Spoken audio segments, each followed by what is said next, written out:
Hello guys, welcome back to my channel and enjoy this fanfic part 1. Now let's start the fanfic.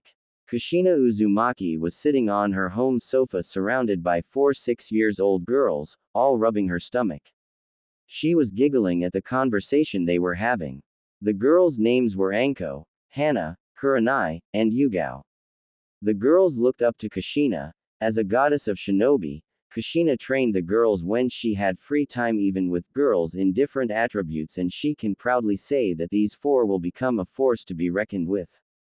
But she also cared for them as her own kids. They each were different in personalities. Anko was like Kushina as she was younger, brash, a prankster, and unhealthy, but she was the one to watch out for out of the four when it comes to anger.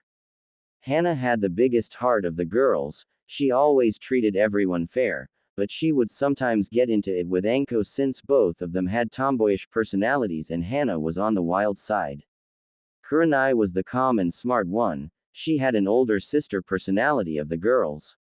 And last, Yugao. She was calm but also the peacemaker, and the scariest. She was also the most talented. Shina-chan is okay if I marry Naru-chan when he's older? Anko asked. Hana then put the purple-hair girl in a headlock. Who said you can marry him? He'll like me better anyway. Hana retorted. Why would he want a girl who smells like kibble and licks her on butt, when he could have me? Like he would want a girl that smells like snakes and dangos. Anko tackled Hana to the ground, and they started pounding each other, making everyone sweat drop. Kushina's hair started to float like it was possessed. Girls may stop fighting. I would hate to have to punish you, she asked in a sickening sweet voice, causing the girls to stop immediately. Now why do you want to marry my unborn son, Databane? Because if he's anything like you, he will be loads of fun and strong.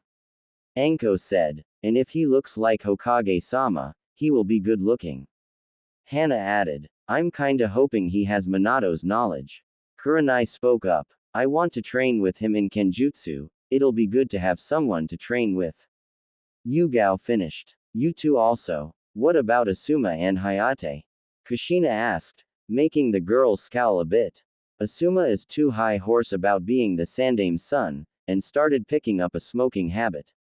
Plus all he cares about is my looks. Kuranai said. I asked Hayate why he wanted to go out with me and all he said was because I'm pretty. He doesn't know anything about me. Yugao answered as well. But Naru-kun is going to marry me. All girls said, then glared at each other. All of you guys can marry him, Databane. The girls turned to Kushina with a questionable look. You see, I'm from the Uzumaki clan as you know, but I'm the last. So since Naru-chan will be the last boy, he will be qualified for CRA, which means he can have multiple wives. The girls smiled and looked at each and nodded. I don't mind sharing, Hana said. Yeah, if we all can be happy, why not? Anko added. We're all best friends, so it won't be a problem. Yugao finished. Kushina smiled and went back to her. She came back a few seconds later with a marriage scroll. Okay. Sign your name here and bite your thumb to make a blood print, and also the engagement won't follow through unless Naru-chan signs as well. The girls did as they were told and signed without hesitation. Kushina that the girls were looking forward to her son's birth and she loved each one of them even if they did have their own quirks. Girls, can y'all promise me something? The girls nodded. If anything were to happen to me and Minato-kun, may you look after Naru-chan, just in case. The girls looked at each other and back at Kushina. We promise. After all, he's our future husband. -6 years later. A man was walking out the door of an orphanage with a moving sack on his shoulder. Stop struggling, brat. This is your punishment for all the lives you stole. He headed into the village, then turned down an alleyway where there was a group of people that looked like they were expecting him. The man pulled a blonde boy out of the bag who was tied up, and gagged. Now what shall we do with the demon? I say we cut him for every life he took that day. A random man suggested. I say we burn him. Another guy suggested, making the boy shiver in fear. He didn't know why the villagers always did this to him. Let's rough him up a bit. Rip out his eyes and tongue. One more guy said. I say we kill the mob. A female voice suggested from the back of the mob. Yeah, I agree. Another female said. Kill the mob. Two more voices yelled. Then it settled. We kill the mob. The man paused after processing what he heard, and the group of men turned around, and as soon as they did, they were in an illusion, soon finding themselves in a forest on fire. 4 women were standing in front of them. One of them sent out snakes from her sleeves, which bit one of the men on his neck. Another pounced at the group, shredding them with her claws. And last was killed by sword through their chest. Yugao, go report this incident to Ji-sama. Yugao signed. Fine, but first, how is Naruto-kun doing? She turned to see Kurenai untying the blonde. After she was done, Naruto backed up into a corner crying. Not one to be outdone, Anko approaches and kisses his cheek as well. Neither am I, we care too much about you, my handsome blonde. Naruto smiled with a flushed look on his face. Really? Someone cares about me? Hana smiled and approached him and gave him a warm hug. Of course we care, why would we want to hurt a cutie like you? Hana gave him a kiss away, making Naruto's face go darker. Yugao was the last to approach. She kissed the boy on the forehead. We are with you for now on, Naruto, and we will protect you. So does this make you girls angels? Naruto asked, tilting his head side. When the girls saw this, they were resisting the urge to glomp the boy, that was until he spoke his next words. You girls are beautiful like angels. That did it. They glomped him between them and started kissing all over him. After 30 seconds, he was covered in kisses with a happy dopey face on him, making the girls giggle. Alright, let's take him to his new home, and Yugao go give the report, but don't let him know where we are taking him, we promised Kushina-san. Kurenai ordered, picking up the dazed boy. They each then disappeared to different locations. Naruto woke up, rubbing his eyes, and found himself on what seems to be a queen-size bed. Oh, you're awake. Girls, Naru-kun awake, said the purple-haired Kunoichi from earlier. The other 3 girls from earlier came into the room. I guess we should introduce ourselves. I'm the sexy and yours Anko Mitrashi. I like dangos and snakes, and love my Naru-kun. I hate perverts and traitors. My dream is to kill a certain snake, and... She paused and blushed. She went close to Naruto and whispered. I'll tell you later. Making the blonde shiver. Don't tease him, Anko. Anyway, my name is Hana Inuzuka. I like dogs and meat. I love Ruto-kun as well. I hate cats and perverts, and my dream I'll tell you later. Hana winked. Hello Naruto-kun, I'm Kurenai Yuhi. I like genjutsu, sushi and reading. I love Naruto-kun. I hate perverts, smokers and traitors. My dream is to become the best genjutsu mistress, and you'll find out the rest. Yugao smirked and walked towards Naruto and started stroking his whiskers. Is it alright if I call you Whisker-kun? Naruto blushed at her touch, and nodded. Well, Whisker-kun, I'm Yugao Uzu and I like kenjutsu, and crepes. I love my little Whisker-kun. I hate perverts, and people who will hurt those I care about. My dream is to become the strongest kenjutsu specialist, and like the others, you'll find out later. My name is Naruto Uzumaki. I like ramen, pranks, training and... Naruto looked at the 4 girls and blushed nervously. My new friends Anko-chan, Hana-chan, Kurenai-chan, and Yugao-chan. This causes the girls to blush and smirk at the boy. I hate getting hurt and the 3 minutes it takes to make ramen. My dream is to become Hokage and have a family or someone who will love me. After he was finished, he looked at the 4 like there was something on his mind. Can I ask you for something? Why do y'all love me? I never even met you. The girls were quiet for a while, then smiled. Yugao stepped forward and decided to speak. Whisker-kun, when we said we loved you, we meant we care about you, that we would risk our lives for you. But don't get me wrong, we still like you for different reasons, I suppose. I admire your kind heart. No matter how hard you're treated, you never give in to hatred and take revenge on the village. Plus you're quite the looker. Anko stepped up next. I think you're pretty awesome. We've been watching you for a while and I like your cunning mind. Like when you had snuck in the Jonin laundry lounge and put an orange sock in their whites. As you know, I'm kinda a prankster myself. Anko said, hugging Naruto in her cleavage, making him blush.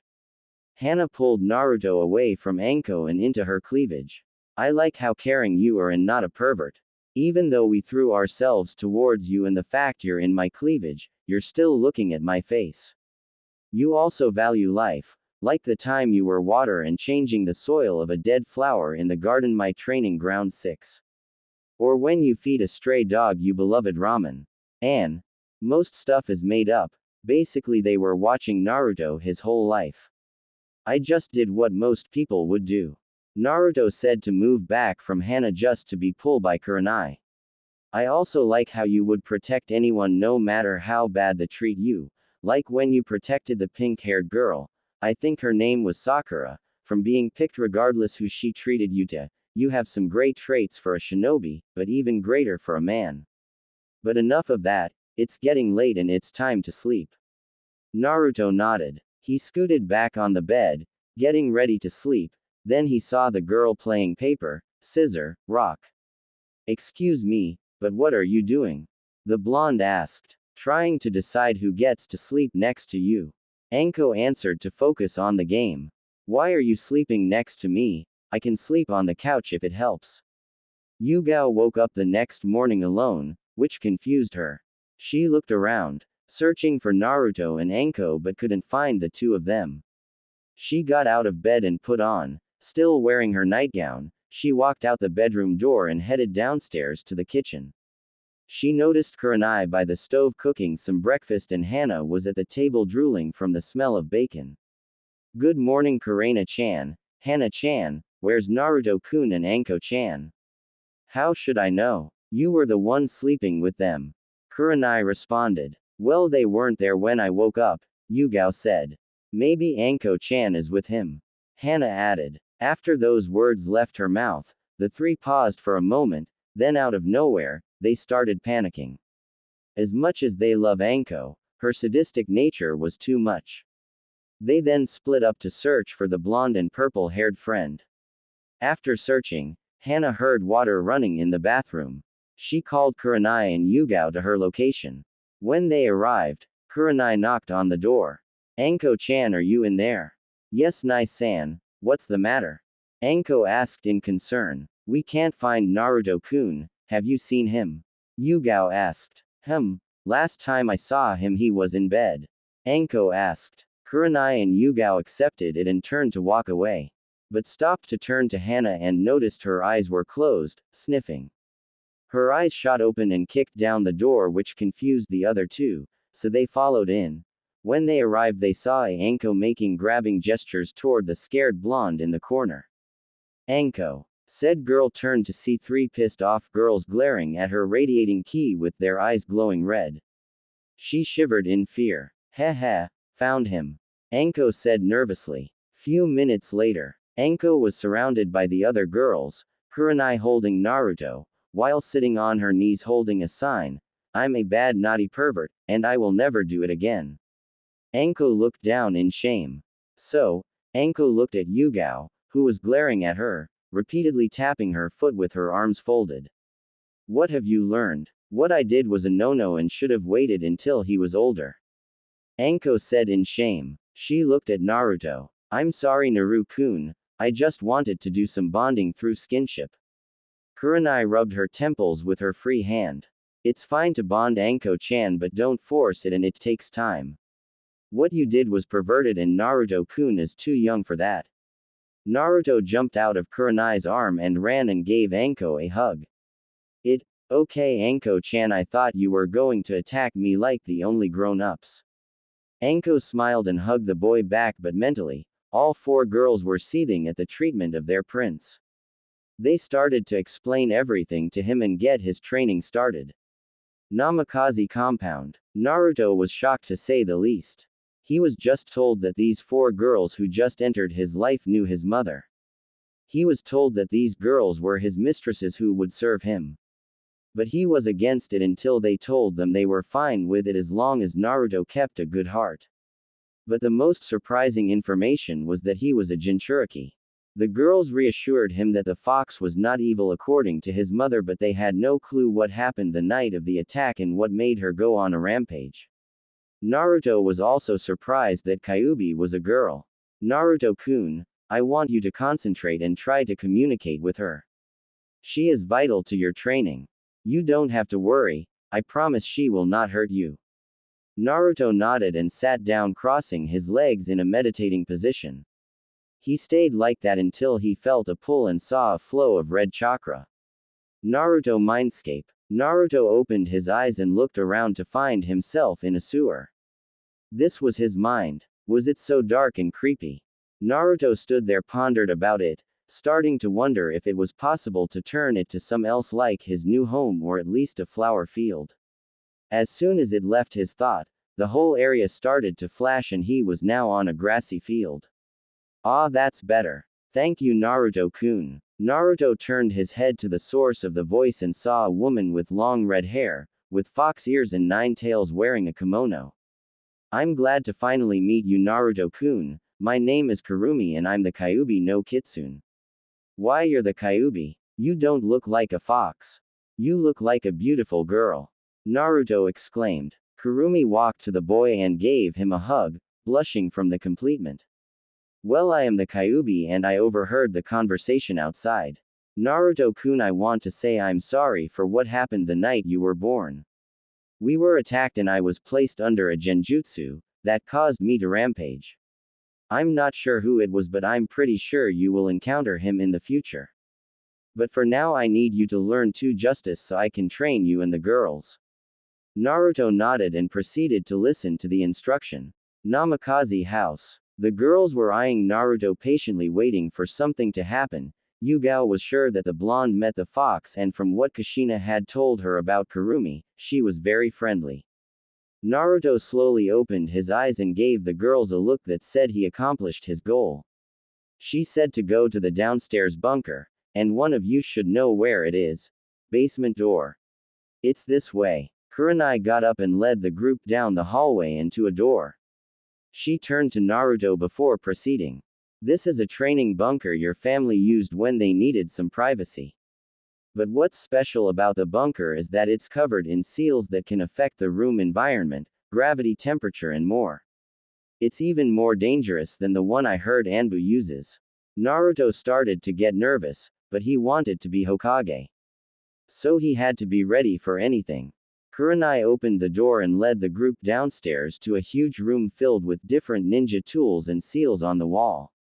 Naruto thought the room was awesome and his nervousness died down. The girls were chuckling. Well, at least 3 of them were. Anko had the same look as Naruto. It's quite understandable since, out of all of them, Anko was the most childish. Naruto-kun, I know you are excited, but can you proceed with the jutsu? I'll take care of the rest. Kurumi said, giggling. Stopped jumping and rubbed the back of his head sheepishly in embarrassment. Heh, sorry. Naruto replied before biting his thumb a bit. Blood clone jutsu. Red chakra started to form around Naruto and the blood on his thumb started to pour, while the red chakra fused with it. Clone took the form of a Kurumi and Naruto fell on his butt in exhaustion after performing his first jutsu. Kurumi looked down at her body and then at the girls, giving them a smile. I'm pretty sure you heard of me, so introductions aren't needed. I want to thank you for taking care of our prince, but I'm sad to say you 4 are not cut out for the job yet. That's why I'm here. Yugao stepped forward with a questionable gaze. What do you mean, Kurumi-san? We are the strongest girls of our year, we're even Chunin right now. I already knew that, but you have so much more potential. Example Yugao, you are a skilled Kenjutsu user, but if you were to fight someone with wind affinity or a ranged fighter, you might not win. She turned to Hana. Hana, you rely too much on your clan techniques, which it's not bad, but it will be predictable in the future. She looked at Kurenai next. Kurenai, you have perfect chakra control and are great at genjutsu, but what will you do if you fight someone who's immune to genjutsu? Out of all you, Anko has the best chance for survival because she's the only one who's well-rounded. All the girls nodded in understanding. Kurumi turned to Naruto. And don't think I forgot about you, my blonde fox. You will learn everything from your Uzumaki scrolls, to ninjutsu, kenjutsu, taijutsu and so on. You have so much potential and I plan on releasing it. Naruto looked down in embarrassment. Do you think I can do it? No. Naruto looked at Kurumi in disbelief, saddened, but Kurumi grabbed his face and made him face her. I know you can. Naruto-kun, you will achieve great things in the future, I know it. Naruto had tears in his eyes and gave the demon a warm hug, which she returned. Dhe broke apart and walked in front of them. I'm going to rebuild all of you from scratch. You girls will be marked as Naruto vixens and guards, his own personal Anbu. After that we will work in every field together. We will not leave this bunker for no reason. It will be hell and make you want to die. But the benefits will be worth it. If you let me be your sensei in place of Kushina-sama, I promise I will bring out the best in you. So the question is, will you let me guide you? Hi, sensei. The girls said in unison, alongside Naruto. Kurumi smiled and gave them an unnerving evil grin. Let the training begin. 4 years later, Hiruzen was sitting in the council after being called in a meeting. He had a pretty good idea on what it was about. Naruto, ever since his disappearance, the civilians have been cheering about the demon's disappearance, but the naive elders of the council see it as the loss of their weapon. But Hiruzen was aware of the boy's location, and he assumed Sume was as well since she didn't voice any concern for her daughter, but wasn't surprised, since Sume was best friends with Kushina. Now Hiruzen was sitting in the front of the chamber waiting for the meeting to start. Danzo decided to be the first to speak. Not everyone is here so we can begin the meeting. And why did you call this meeting without my permission? Hiruzen asked, leaking some key. Sorry Hiruzen. That's Hokage-sama to you. Hiruzen interrupted. Yes, my apologies Hokage-sama, Danzo seethed. But it concerns the loss of our weapon. Danzo started. The civilian looked at Danzo questionably, while the clan heads glared at the old war hawk. They were aware of Minato's legacy and didn't appreciate him being called a weapon. Hiruzen was pissed as well but did well to hide it. And weapon do you speak of? The clan heads turned to the leader and could tell he was joking. Did we lose a legendary sword, a kunai, or some type of shuriken? I'm sure they are all replaceable. The Hokage asked, with a small chuckle causing the clan heads to smirk. Danzo gritted his teeth at the joke but continued. I mean our Jinchuriki, the loss of it will leave our village weak, especially since the Uchiha massacre left us with one Uchiha. Well, I'm surprised that you worry over young Naruto, but let me inform you that the delusional brain of yours, Naruto-kun, is not a weapon for this village. In fact, he has every right to hate this village. Yet he still strives to protect it. You should be grateful. You and the goddamn civilian council have no right to request anything of the boy, and just so you know, I know exactly where he is. Hiruzen informed. Then can you please inform us on his location? Sorry, but that information is classified. But rest assured he is safe, Hiruzen interrupted. Danzan was doing well to hide his emotions. He was aware that the Hokage knew he wanted Naruto for himself and was doing well to hide him. What he found strange was that his root agent that was tailing him was found dead and he had no idea who it was. Someone was protecting him from in and outside this village. Koharu decided to speak. Hokage-sama, we are just concerned for the status of the village. With the Naruto-san, the village will be looked down as weak. The Sandame chuckled. I find your concern for the village false. You and the council keep others from adopting the boy, making him feel lonely, beat on him and make him feel hated. You do realize without me and the ramen owners, Naruto-kun would have given into his inner darkness a long time ago and most like result in the release of the fox. Hiruzen stated, causing everyone one to pale in fear. All except one ignorant council. I say we keep the demon away and good riddance. We have Uchiha-sama here and that's, his head was sliced off by a hidden Anbu, causing the council to shiver in fear. He knew the law, Anyway, I assure you the boy is safe and that's all you need to know. Meeting adjourned. 2 years later, Hiruzen was glaring at the stack of paper and trying to find out the secret behind the devil. As he continued mentally cursing the stack, he felt the power pulse of chakra behind him. Soon after, his Anbu fell to the floor unconscious. He was to question what just accrued until he heard a voice behind. Hey Gigi, how have you been? Hiruzen turned around and saw a blonde-hair boy sitting on the window sill, smiling at him. Naruto-kun, is that you? The blonde kept chuckling. Of course it is, Dadbao. Naruto, 12 years old, got off the window and hugged his surrogate grandfather. Hiruzen was happy to see the boy, but after the greeting he noticed Naruto was shirtless. Plus Naruto looked like he was 16 years old, he had to say he was impressed. Naruto's hair was spikier, and he had a six-pack. He was well-toned, but another thing he noticed was Naruto's eyes was blue but slit. Naruto, why aren't you wearing a shirt? Naruto paused for a moment, then a few drops of blood trickled down his nose, making the Hokage more curious. I outgrew them years ago. Understandable. When you went in the bunker you were small, but that doesn't answer the question. And why is your nose bleeding? Gigi, I haven't left the bunker since I went in. Hiruzen nodded. And neither did the girls 18 years old. Hiruzen nodded, still not seeing where the blonde was going with this. Naruto signed. So if I outgrew my clothes, so did they, and since we never left the bunker we.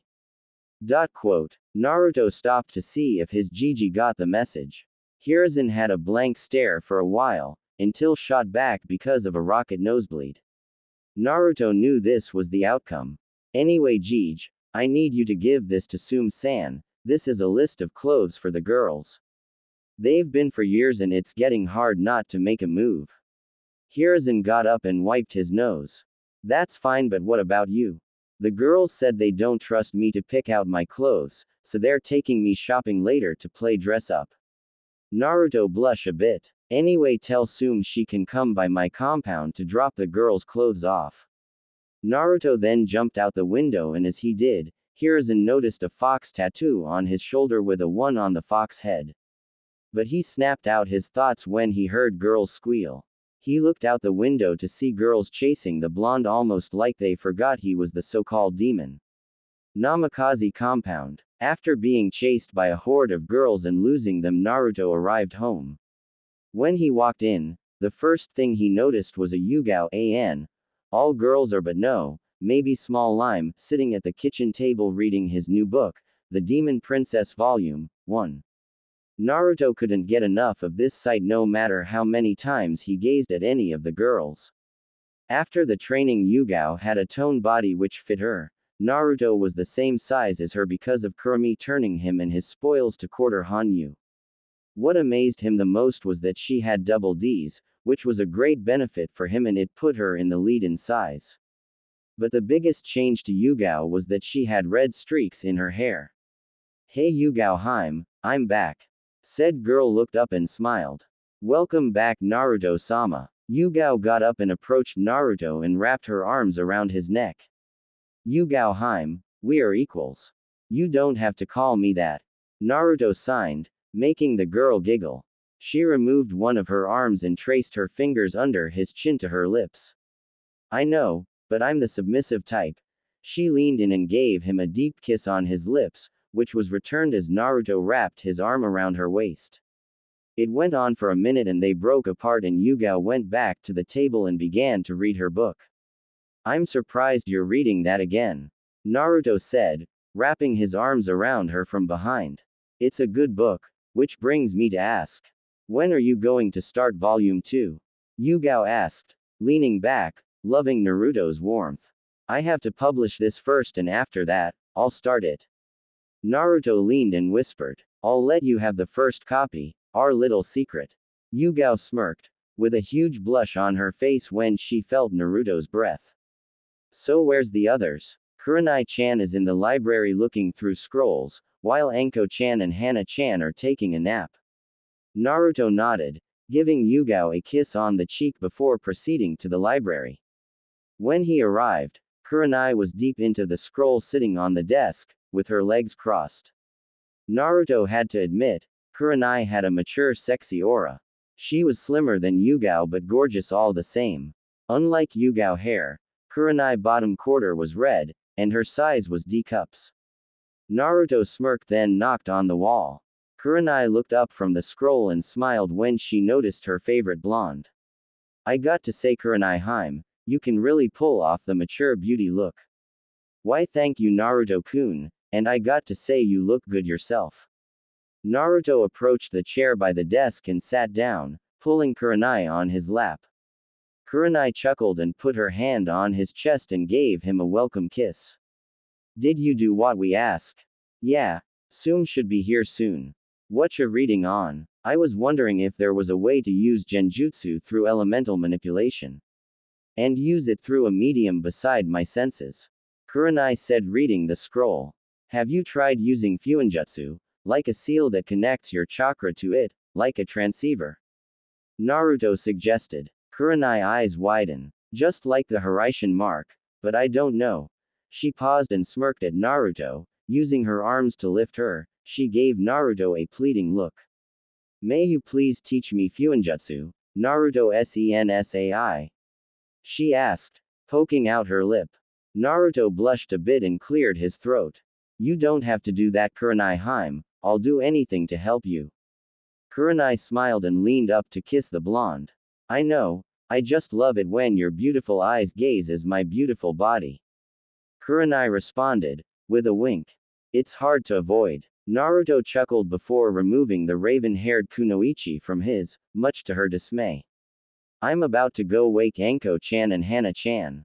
Kurenai nodded and continued to read. Naruto went up the stairs and into the queen bedroom to find the two girls cuddling together sleeping. Anko's body was well balanced, slim and toned. She was the shortest of the four but her appeal makes up for it. She had red tips at the end of her hair and like Kurenai D cups. Hana had more muscle than the girls but still had a gorgeous body. She was the tallest of the four and the end of her ponytail was red. She had C cups but a bigger, Anko-chan, Hana-chan, time to wake up. They groaned a bit but were still sleeping. Naruto walked to them to wake them, but as soon as he got closer, they pulled him in the bed and started kissing. When they pulled back, Naruto had a goofy grin on his face. Anko gave him a sexy smirk. Hey Naru-chan, did you enjoy that? Hana gave a confident grin and joined Anko. Most guys would kill to be in bed with two girls in the. Naruto got up and smiled. You planned that? Both girls nodded, causing the blonde to shake his head in amusement. We have to get ready, your mom will be here soon, Hana-chan. Anko-chan can make sure the hot spring is heated. The girls got up and went downstairs with Naruto following behind. As soon as he made it downstairs, he noticed Soom was here. Soom turned to Naruto and gave him a feral grin. Damn, pup you grew. Guess Hokage-sama wasn't joking. Soom felt the power radiating from Naruto. Something was screaming alpha about him and her and hormones were acting up. Thanks Soom-sama. Cut the. Sama. Shit, pup I'm not that old. Soom growled. 2 years after they left the bunker, Naruto entered the academy and was sitting at his desk waiting for his sensei to find out who his sensei was. Even though Naruto was ahead of his peers, he still was required to go to become a genin. But it wasn't a total loss, because of Kurenai he made 2 new friends, or should he say vixens. And speaking of vixens, 2 years ago during the event with the hot spring, somehow Soom ended up joining. All it took was for Naruto's dominant aura, Soom getting a glimpse of his package, and the girls informed the clan head that Naruto can turn her to a Hanyu and give her youth. She didn't mind because she saw Naruto as alpha and she knew of his heritage, so in the future it would establish a good relationship between the Namikaze, Uzumaki, and Inuzuka. Before he joined the academy, Kurenai had requested a favor. 2 years ago hot spring, Naruto was currently straddling Soom, teeth sinking into Soom's shoulder. After a few more seconds he released his grip and looked at her. She opened her eyes slowly and gave a feral grin to the blonde before reaching behind his head and pulling him into a deep kiss, which he happily returned. Hana was chuckling at her mom's behavior but was happy for her. She had to admit it's going to be weird to share a guy with your mother, but she would accept it. After a few minutes, Naruto separated from Sum and sat next to Anko and Hana. Welcome to the club, Sum. Thanks, Foxy-kun, and after we're finished, I'll put you, me and my pup in a marriage contract. With this, Inuzuka will protect you from the Uchiha Kissing Civilian Council. Sum said, taking a spot between Kurenai and Yugao. Naruto contemplated something and smiled. Sum, would it be possible for you to represent 2 more clans besides yours? Yes, as long as I'm engaged to them. Sum paused and gave Naruto a feral grin. I see, with our status and me being a clan, the civilian council can't interfere.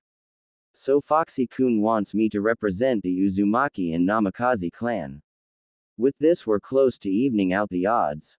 Well, if you need help evening out the odds, everyone turned to Kurenai, who was giving out a sexy smirk. I know 2 girls who have a crush on you, both of them are like sisters to me. Who are they? Naruto asked. Kurenai smiled and walked over to Naruto and sat on his lap. She brought her face close to his and whispered in his ear. Naruto's eyes widen and smirk a bit, then once Kurenai pulls back, Naruto captures her lips, receiving a moan in return. He pulled back 30 seconds later with a smile on his face. You're a genius, but do they have a crush on me? Kurenai, returning to her position next Sum in the hot spring, smiled at the question. They told me you saved them from bullies and admire your courage. Soon it evolved into a crush after they witnessed your treatment by the villagers and still went on smiling. Naruto nodded. Will they be upset how you disappeared on them? Naruto asked and shook her head. Don't worry, I told them I was going on a training trip. Kurenai was reassured. Naruto smiled and nodded. He was going to relax when he heard a vixen in his head. Naruto-sama, when are you going to summon me? I want to enjoy the hot spring. Kurumi pleaded. Naruto chuckled and went through a few hand signs. Summoning jutsu. A cloud of red smoke appeared, and once the smoke dissolved, a Kurumi was standing there smiling. Sum's eyes widened and gave a questionable gaze to Naruto. Sum, meet Kurumi, the Kyuubi no Kitsune. Flashback end. Naruto snapped out his thoughts when his 2 new best friends and vixens walked up to him. Hey Naruto-kun, are you excited for today? Naruto turned and saw Hinata Hyuga with her usual happy smile and Izumi Uchiha wearing a confident grin. Kurenai had introduced the girls to Naruto before he joined the academy, and to say they were beyond happy was an understatement. After they established a friendship, Naruto noticed that they each had a problem with their skills, Hinata with her Juken and Izumi with her Sharingan, which surprised Naruto since she was 12. Instead of training them himself, he asked Anko and Hana to train Hinata in a snake style, confidence and medical techniques. And for Izumi, she was being trained by Yugao and Kurenai in learning how to rely on her senses, to use a Tanto and Genjutsu along chakra control. After 6 months, Naruto told them about his status as the last of his 2 clans and introduced them to Kurumi. He was relieved that they didn't mind him being a Hanyu and was surprised when they requested to be marked. They were aware that they could never date another guy, but replied there was no one better. Hinata was now as confident as a lion, and Izumi could not only maintain her dojutsu, but she got her 3rd tomo. Kurumi even removed the yin energy of the Sharingan and replaced it with yang energy, giving her the ability to gain the Mangekyo Sharingan without a death. The color of her Sharingan was more of a ruby crimson now than a bloody red, but unfortunately from her mother's scroll, she will still suffer from blindness, but on the plus side, no one can replace their eyes with her because it contained Hanyu blood. The 2 girls were instructed to hide their skills, to not give their hand, and were not to act friendly towards each other during the academy, which they agreed to even though they didn't want to. Kurumi then made the older girls take the Jonin exam, which they succeeded in passing, and the girls took it a step further and became Anbu, which made Naruto's academy days easier. When Naruto joined, There were a few teachers who tried to sabotage, but the next day they never appeared again. Naruto had a feeling it was the older girls because they were always watching him from the shadows. After becoming a Hanyu, the girls developed quite nicely in Naruto's opinion. Hinata looks the same as Shippuden with red streaks in her hair, but she still wears the jacket from Naruto. She has double C's. Azumi's body was like an imitated version of Yugao, slim and athletic. She wore a dark blue tank top and black Anbu shorts, and just like Kurenai, the bottom part of her hair was red. She has C cups, and to both the girls and Naruto dismay they started gaining a lot of attention from a lot of boys. Hey Hinata-chan, Izumi-chan, are you excited? Naruto asked. Of course, although it would be better if we're on the same team. Hinata responded. I agree, you two are the only one who I would want to be teams with, but since me and Hinata have different dojutsu that can't work together according to everyone else, we won't be on the same team.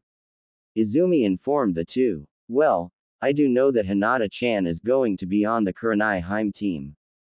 But I'm not sure which team we're going to be on, Izumi-chan. Naruto said. I think. Hey, what are you two doing sitting next to this loser? The three looked up and saw Kiba giving the girls a perverted grin. Izumi stared at him for a while and turned back to Naruto, ignoring Kiba. Anyway, before I was rudely interrupted, I asked you a question, Hinata-chan and Izumi-chan, why are you with this loser? Kiba said, taking a seat next to Izumi, putting his arm around her. Izumi was getting agitated and turned to Hinata. May I take this one? Izumi asked the Hyuga. Hinata giggled and gave a nod. Izumi smiled and in a flash grabbed Kiba's neck, pinning him to the wall. Izumi glared at Kiba with a cold gaze, causing the boy to quiver in fear. Now listen here, Mutt. I'm going to give you 3 rules. Rule 1. No looking at me nor Hinata-san pervertedly. Rule 2. No touching us at all, only Naruto-kun have that privilege.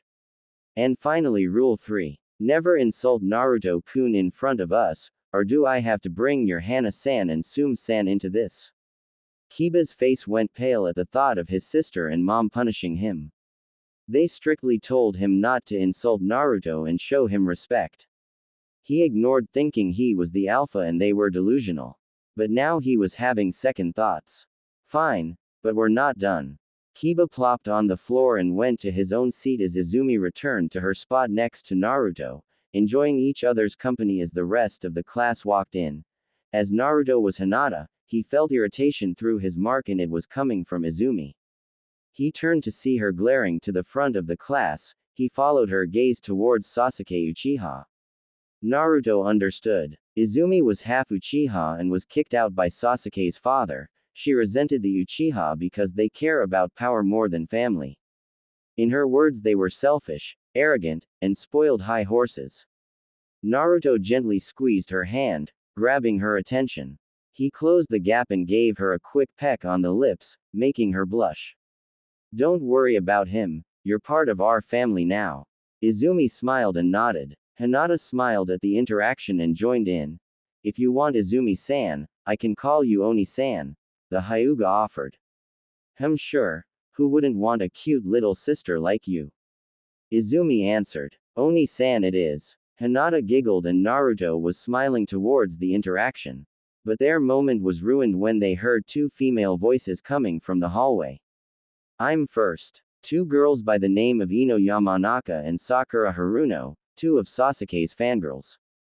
Naruto always questions why they were even in the academy. They never try and only seem interested in the emo. But soon Iruka walked and saw the girls bantering about a seat next to the royal stick so he used his big head jutsu to force them to sit down. Excuse me, Iruka-sensei, but where is Mizuki-sensei? After the question was asked by Sakura, Naruto began to chuckle a bit, especially since he knew exactly where the hating bastard was, after what happened last night. Flashback. On top of the Hokage monument, Naruto was lip to lip making out with Sum. After he took her out on a date, Naruto decided to show her the full moon from the best view, and because it was the full moon, Sum was lusting for the blonde very badly and she couldn't contain it. After bringing her up there, she pounced on the blonde and smashing her lips against his, while straddling him, with Naruto holding her, supporting her and for his pleasure. But the moment was interrupted when both Naruto and Tsume smelt snake and chemical fumes.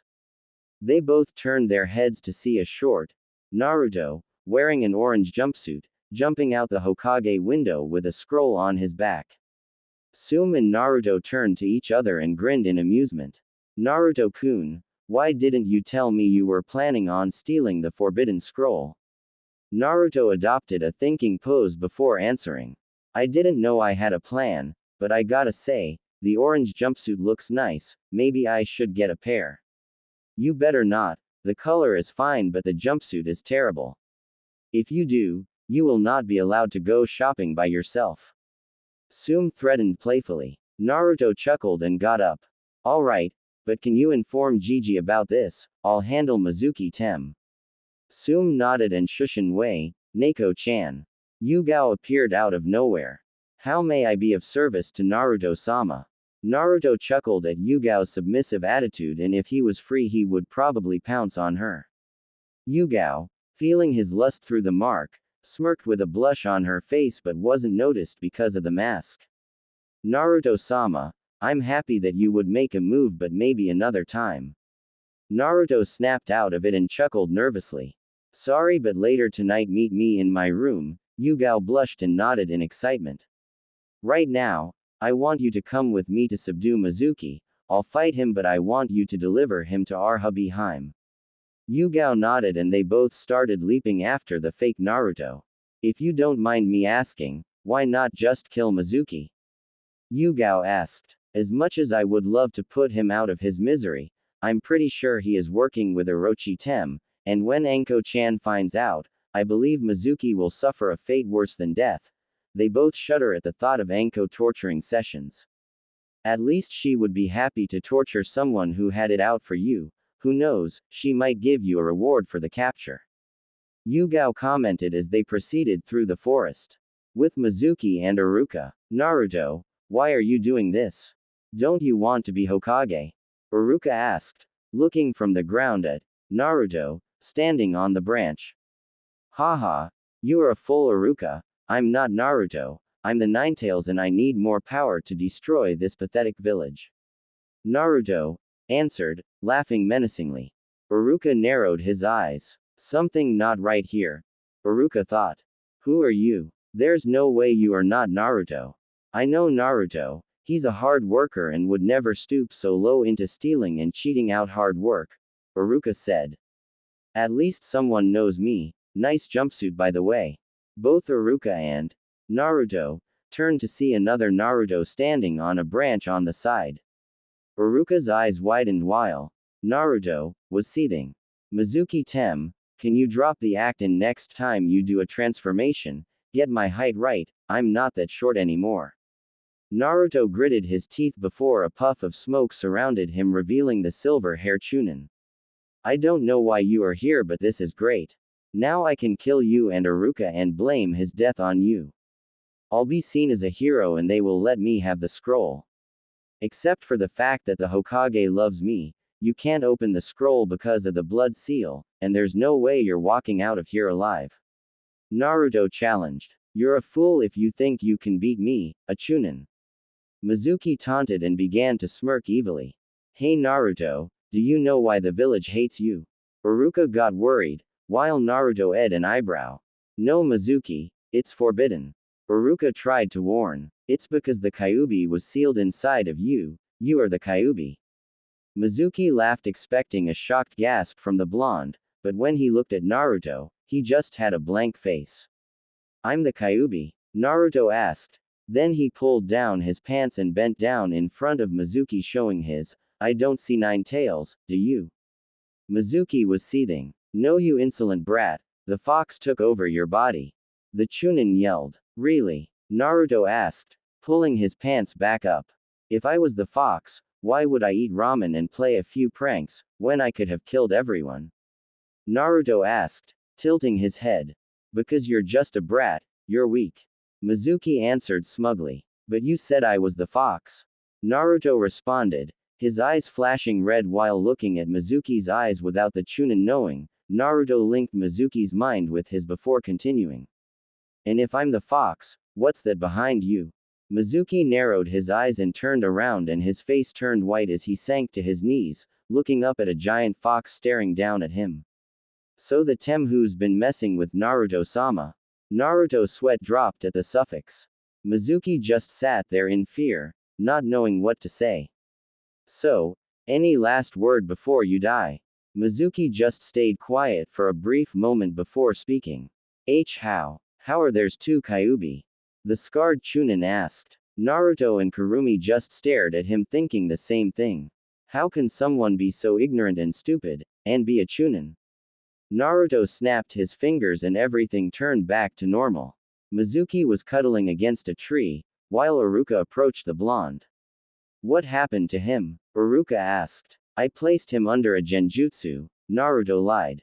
Neko-chan. The name Anbu appeared out of nowhere bowing.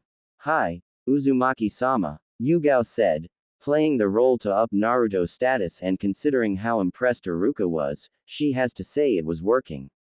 Can you take the traitorous Tem to Anko-chan, and tell her she has a new toy, and also tell her he smells a lot like snakes? Iruka paled. Even Blood Prison was better than a session with Anko. Yugao giggled a bit before responding. Of course, and just to let you know, Sandame-sama will be here soon. Yugao finished before picking up the Chunin and Shunshin away. The Hokage then arrived and Iruka explained the event that happened before he arrived. Flashback end. After explaining, the whole class turned to Naruto in awe and some in jealousy, all with the same question in their mind. What kind of genjutsu did he use to beat a Chunin? Now that is over, I'll begin assigning teams. After starting with Team 1 and going down until he reached Team 7 inches, Team 7 will be Sai, Sakura Haruno and Sasuke Uchiha. Your sensei will be Kakashi Hatake. Yes, alright, love prevails. Sakura squealed standing up, giving Ino a victory pose. Those two better not get in my way. Sasuke thought to himself, resting his hand on his chin. Sai was just smiling creepily. Team 8 will be Shino Aburama, Hinata Hyuga, and Kiba Inuzuka. Your sensei will be Kurenai Yuhi. Shino didn't react, Kiba seemed happy, and Hinata was okay with being on a team with her sister figure. Team 9 is still active. Team 10 will be Shikamaru Nara, Choji Akamaiki and Ino Yamanaka. Your sensei will be Asuma Sarutobi. What? I'm on the same team as the lazy bum and Mr. Eat a Lot, plus Sakura gets to be with Sasuke-kun. Ino complained. Troublesome blonde. Shikamaru muttered with his head down, while Choji kept eating his chips. And finally, because these two have perfect scores tied with Hinata, they will form a two-man cell. Team 11 will be. Iruka paused and rubbed his eyes and looked up at Naruto and grew nervously. Those two put together with her as a sensei, what was Hokage-sama thinking? Iruka thought to herself before continuing. Naruto Uzumaki and Izumi Uchiha. Your sensei will be. Before he could finish, a purple blur burst through the window. The sexy and no longer single, Anko Mitarashi has arrived. Anko yelled, holding a banner. Some of the guys were drooling, besides Sasuke, Shino, Sai, and Shikamaru at the sexy Kunoichi, while the girls were envious of her body. I'm looking for a hot blonde and beautiful raven-head girl. Naruto and Izumo chuckled and stood up. Meet me at the dango shop ASAP. Anko ordered before disappearing in a fire shushin. Naruto and Izumi followed with a wind and lightning shushin, surprising the class. How did they do that? I'll get Izumi to tell me. Sasuke thought to himself. Dango shop. Anko was sitting at the table waiting for her new students, enjoying some dangos thinking about the future. She was excited to be Naruto's sensei because she would be with him all the time. She also liked Izumi. Even though the young Uchiha took pride in her clan, she wasn't a spoiled brat like the other one. As she was enjoying herself preparing to put another dango in her mouth, she felt someone cover her lips with theirs. She opened her eyes and saw blonde hair. She smiled and returned the kiss, adding a little tongue. Izumi chuckled while everyone else blushed. Naruto pulled away and smiled. It tastes like dango. Anko gave him a flirty smile. After that type of action, I might just pass you and not give you a test. Naruto chuckled a bit. Well, to be honest, I wasn't going to test you too because your teamwork is the best. But you can test your skill tomorrow. Izumi raised one of her eyebrows. What do you mean? Uchiha asked, taking a seat next to Naruto and proceeded to eat some dangos. Well, usually when you're put on a team, the Jonin sensei is supposed to test you on your teamwork the next day. But since you two trained together before and practically shower together, Anko said with a grin making the two blush, I decided to see how strong you two were compared to someone else. And who exactly are we going to fight? Naruto asked his sensei, lover. Just a pervert with an orange book. But enough of that, time for some team bonding, and what a better place than the sauna. Naruto blushed a bit before shaking his head in amusement, while Izumi was giggling. But there is one day I want to know, Izumi-chan, how did you meet Naruto and Nai-chan? Izumi shook a bit and signed. She knew she couldn't avoid it anymore. She didn't want to have any trust issues. Well, I met Kurenai-chan when I was 5 years old. I was getting picked on by people from my own clan for being a hybrid. Kurenai noticed and helped me. After that we kinda bonded. She later introduced me to Hinata-chan and she became like a second sister after Kurenai-chan. A year later my brother, Shisui-ni, introduced me to Itachi-san and he helped me train since no one else would besides my brother and mother. Izumi said with a smile and then frowned because she didn't know how Anko would react.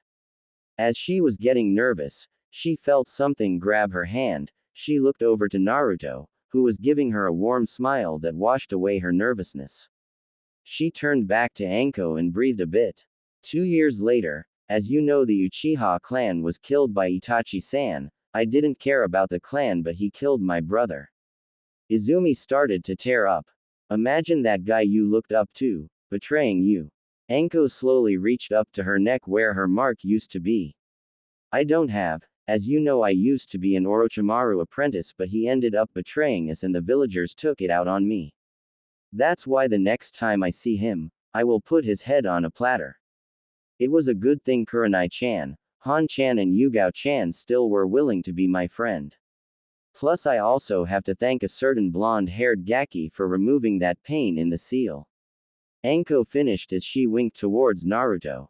But continue. Izumi nodded. After the massacre, I was approached by someone who promised me power to get revenge on Itachi.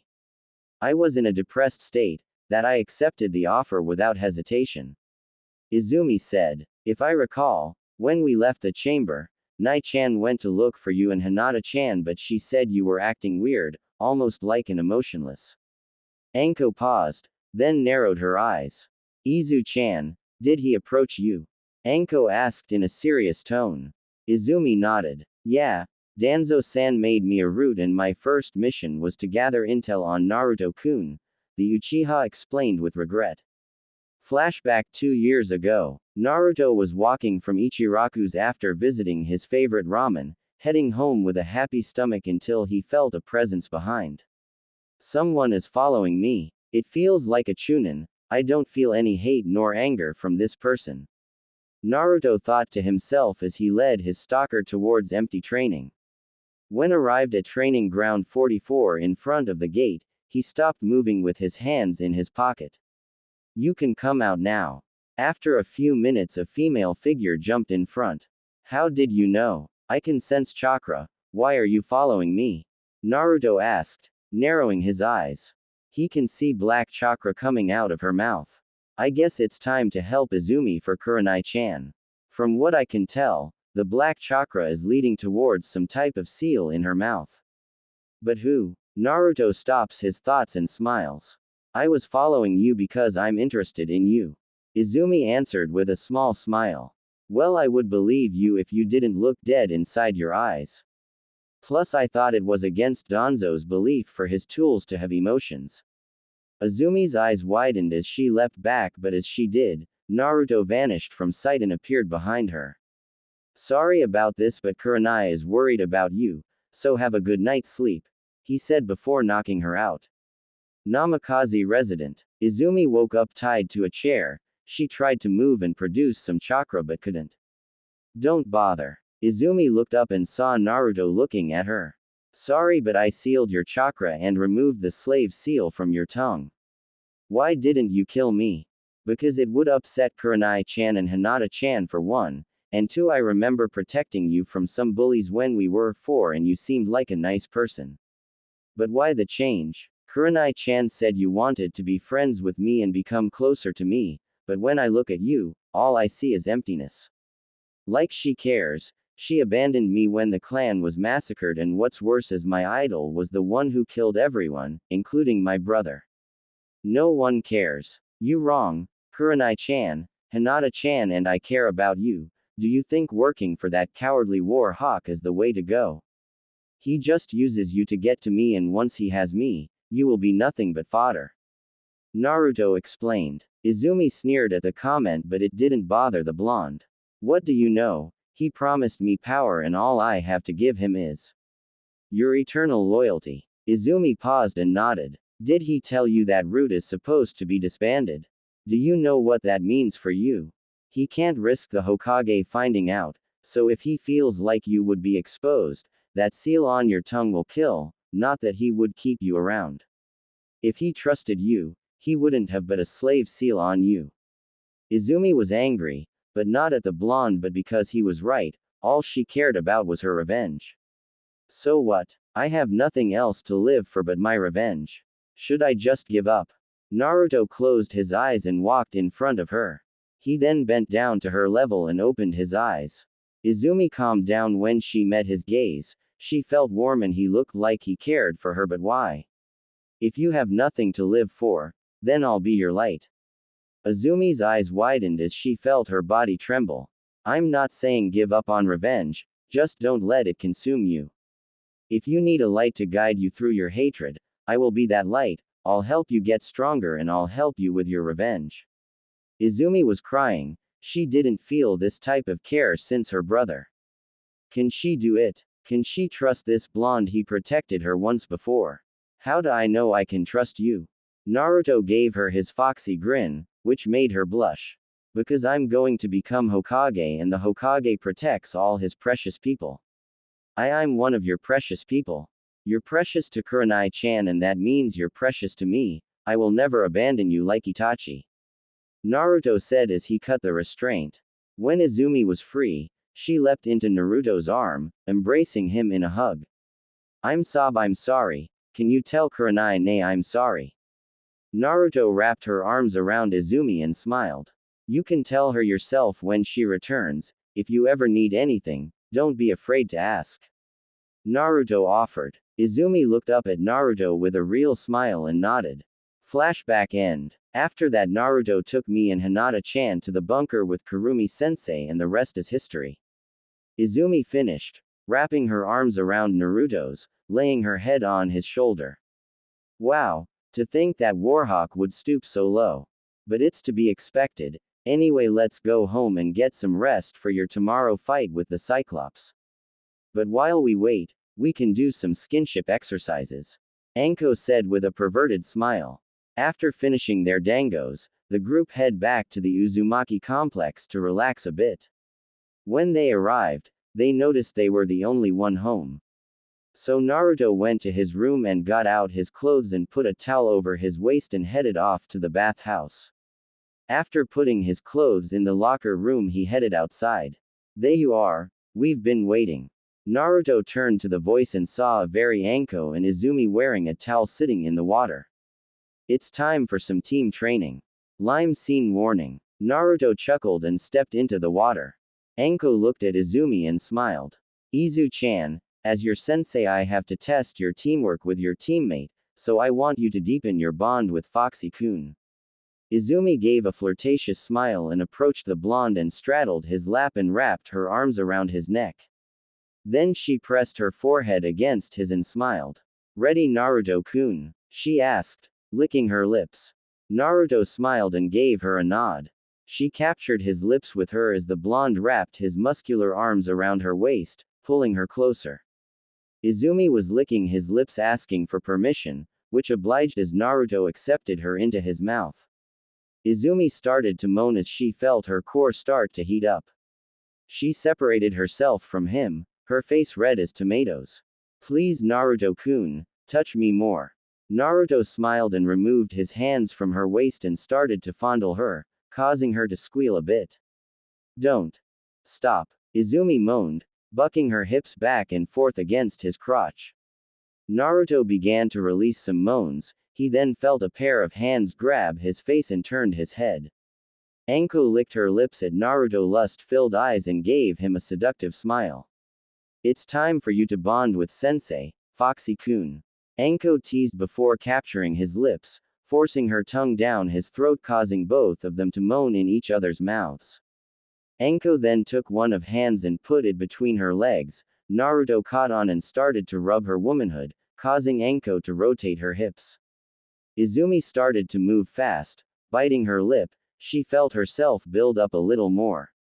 Anko also felt herself reading to come soon as well against Naruto finger play and her playing with her own. The breath started to hitch until it was time to release. I'm coming. Both kunoichi cried as they released their pent-up lust. The three didn't notice that there was a pink light surrounding them for a brief moment. That felt amazing. Izumi said between breaths, getting off Naruto's lap. Huh, yeah, Anko agreed. She then turned to Naruto manhood and smiled. It looks like Foxy-kun hasn't been released yet. Izumi, let's show Foxy-kun how much we appreciate him and continue our team bonding. Izumi looked at Naruto's package and smiled. Hi, sensei. They both then sandwich his manhood with the and proceed with the pazuri. Naruto started bucking his hip forward as both kunoichi started to move up and down to the rhythm. How is Naruto-kun? Are we becoming better teammates? Izumi asked. This feels amazing, best exercise I ever had. Yours feel amazing. Naruto answered. And they're all yours Foxy-kun. Anko said as she started to lick his shaft. That's right Naruto, whenever you want. Izumi added in, mimicking Anko's action. They continued this until they felt Naruto start to throb.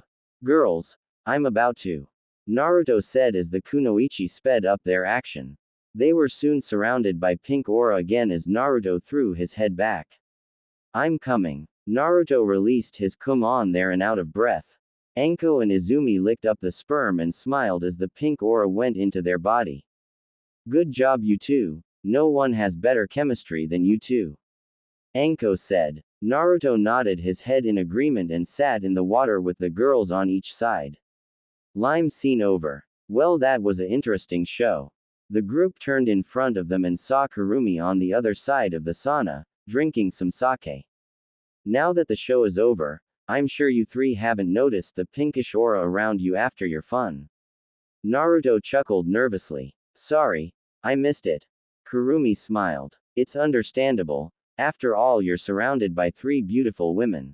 Anyway, even though it was an accident, you three just performed a bonding ritual. When Hanyu bond with their mates, their chakra, physical energy, mental energy and spiritual energy combine into one. Then it's multiplied by the number of people who perform the ritual, in this case 3, and after that it splits among you 3, increasing your overall strength. But there has to be a limit or catch. Naruto said. How perspective of you, Naruto-sama, there is. The first condition is, you cannot perform the ritual unless you reach the limit of where normal human training can take you. 2. You have to be bonding through the mate mark as you know, so no outside girls. 3. You can only perform it on the full moon through acts like you just did. Kurumi explained. Is that why I feel so energized, Kurumi-sama? Izumi asked. Kurumi nodded. There's also something that benefits you, Anko-san. Kurumi said, catching the girl's attention. You see, when a Hanyu without a Kekkei Genkai goes through the ritual, they gain a sub-element Kekkei Genkai. It takes your major element and one of the alphas, and combines them. Since yours is Kaden, You could have Yoden, lava, futon, boil, or shikuden, scorch. Later on, find some chakra paper and find out. Anko nodded in excitement. Sweet. Can't wait to test it out later. Kurumi smiled. And there is one more thing. You see, now you three just moved up to being 50% Hanyu. Your healing factor and senses increase as well as your chakra reserves. Plus you are closer to the time we need to start training you to learn spirit mode. What's spirit mode, Kurumi-chan? After you destroy the negative energy inside you, the demonic chakra is purified. Then combine that with your mental energy and your spiritual energy or your life force. Kurumi then stood up and sprouted her ears and tails. You would look something like this. In this form you can combine your spiritual chakra, as it's now called, in this form. She then forms a huge shuriken out of red energy. You can add an element to this as well, and when you throw it, she threw it outside in the sky and it exploded. But this form only lasts depends on control over spiritual chakra. When can we learn it? The three asked in excitement.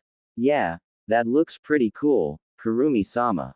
The group turned behind them and saw Yugao, Kurenai, Hinata, Sum and Hana walking in, with the first three and the others covered by a towel. Hope you don't mind us joining. Yugao said. Sure, Himes, how much did you hear? Naruto asked. The 50% Hanyu part. Kurumi nodded and began to explain everything to the rest of the group. She also informed them that they had to wait for the next full moon to perform another ritual. Naruto asked, will it increase his Hanyu blood? No, it won't, but it will increase your lifespan. Now enough talk, we came to enjoy ourselves. The group nodded and proceeded to just relax while a few of the girls made out with their alpha leader. 1 hour later, Kurumi told Naruto and the girls to meet in the training room. She pulled out a scroll with a symbol of a heart-shaped moon. I think it's time for you guys to have this. I got this from my world.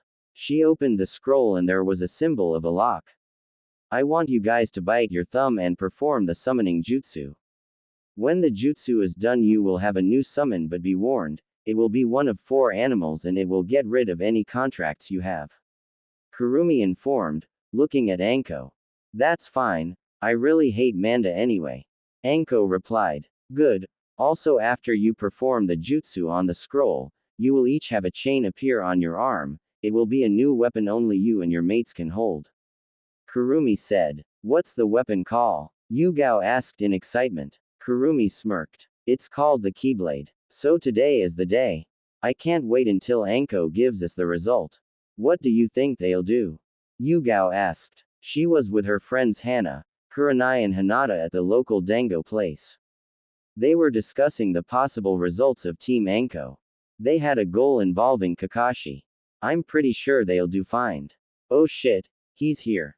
Kurenai said, pinching her temples. All the other girls gave her a confused look. That was until Asuma appeared. They now knew what she meant. Hugh, Kurenai, how are you? Asuma said, taking a seat next to the red-eye Jonin. Kurenai signed. I'm doing fine. Why are you here, Asuma-san? Kurenai asked. Asuma smiled and sat next to Kurenai, trying to put his arm around her. But to his dismay Kurenai ducked under his arm. Asuma seethed but held it back. I was wondering if you wanted to go. Asuma started. I refuse. I'm not interested. Now if that's all you want, please leave. Kurenai said, without looking at the Jonin of Team 10. I don't understand why you can't understand what no means. And I don't understand why you would refuse me. I'm the son of the Hokage and very strong. Asuma responded. Kurenai signed and looked at her sister wives, who gave her a nod. She smiled at them and turned to the bearded Jonin. Well, if you really must know. I don't want to go out with you because I'm interested in someone else. Asuma gritted his teeth in anger. How could he lose his Kurenai to someone else? He needed to know. Who is it? Before Kurenai answered, Yugao jumped in. And why do you want to know? What will you do with that info? This doesn't concern you. Asuma told the cat Anbu. Yugao glared at Asuma when he made that statement. You're wrong. Anything involving my sister involves me. Learn she is not interested and try to find someone else. Yugao suggested. Asuma grunted and turned to Kurenai. This isn't over, you'll be mine. Asuma said before walking away. Kurenai smirked and touched her fox mark on her neck. Not likely. I don't understand why guys can't just give up. Yugao nodded in agreement. I understand. Hayate has been asking me out every chance he gets. It's aggravating. I can't wait until Naruto-kun announces his status as the CR, but it might cause him some problems. I agree. Naruto-kun will have some problems in the future, especially when it comes to your two stalkers U2, but even with Hana-san and Sum-san in the circle, Kiba thinks he can do what he wants with me. I just wish I could kill him and be done with it. Hinata said. She wanted to end the pup's life, but it'll hurt his mother and sister's feelings. Hopefully Anko stops playing games and announces Naruto and Izumi's status as genin. We all know she could just pass them, but a part of me is glad she is taking her job seriously. Hana then got a good idea. How about we go watch them? Both of them taking on the Cyclops could be entertaining, the Inuzuka suggested. The others smiled at the idea. Team 7 training ground. What's with these kids? Kakashi asked himself, dodging another fireball from Izumi. Izumi and Naruto informed him that the test was to try and get a certain item from him, and judging by their line of sight, it was the bells. He agreed, thinking it would be as easy as his team. He soon found out he was wrong. The fireball created a smoke screen and sent him flying back with a huge explosion. It seems that fireball had too much chakra. She probably doesn't have control over her strength, the Cyclops thought before ducking under a kick from Naruto. Kakashi threw a punch towards Naruto, but the blonde jumped back, avoiding it. Izumi charged Kakashi with a kunai in her hand. Kakashi took out some shurikens and tossed them towards the female Uchiha. Izumi parried them all and tossed the kunai towards Kakashi, but unknown to him until he tilted his head to dodge the kunai, there was a paper bomb strapped to. Shit! Kakashi screamed before the bomb went off. Wow, Izumi-chan, are you trying to kill him? Naruto joked. That won't be enough, I'm pretty sure he's okay. Izumi said, laughing along with her teammate. Soon they stood back to back scanning the area for Team 7 Sensei. Not left, right, behind, front or above. She looked over her shoulder into her lover's eyes and nodded. They both started to go through some hand signs. Earth style. Rock breaker. Lightning style. Shocking quakes. Izumi and Naruto slammed the palms on the ground, lightning coming from Naruto and cracking on the earth from Izumi, destroying the field. Kakashi jumped from the underground sweating a bit. Are you trying to kill me? Kakashi asked. Naruto chuckled a bit. Sorry Kakashi-san, but we wanted to test our skills even though we completed our objective. What do you mean? I still have the bells. Izumi smiled and spoke up. We were never after the bells, we just said we were here to grab something. Here you go, Anko-sensei. Izumi yelled, tossing her a familiar orange book to Anko. Kakashi's eyes widened as he reached into his pouch looking for the book. What? How did you get that? Kakashi asked, surprised. Anko caught the book and smirked evilly. Doesn't matter. Now students. Your sexy sensei will be teaching you some elemental manipulation. My primary element is fire, so I'm going to show how to use your chakra to form fire, but we need something to burn. Oh, look at what I happen to be holding. Kakashi started to sweat like guy after he ran 500 laps. Now Anko. Let's not be hasty. Oh that's right, you love this book more than life itself. Tell you what, I'll give you the smut back, and in return, I want 1 CA ranked jutsu of each affinity. Or the book turns to ash. Kakashi, faster than lightning, pulled out 5 scrolls and tossed it towards the snake mistress. Anko shook her head disappointedly. Naruto and Izumi laughed at the Cyclops' pervertedness. Hey trash. Team 11 turned to see Sasuke approaching Izumi with a scowl on his face. How did you awaken the Sharingan? I demand to know. Izumi glared at Sasuke with cold eyes. The weak shouldn't demand nothing of the strong. Train more. Izumi answered. Soon Kurenai and the rest joined them. A red fox walked by, which Team 11 recognized as Kurumi. Sakura approached the group. That's right, you should help Sasuke-kun. The Pinkett yelled. What do you mean? That's right. No one suggested that, Naruto said. Kurumi eyed the girl suspiciously. Weird, I noticed for a while now.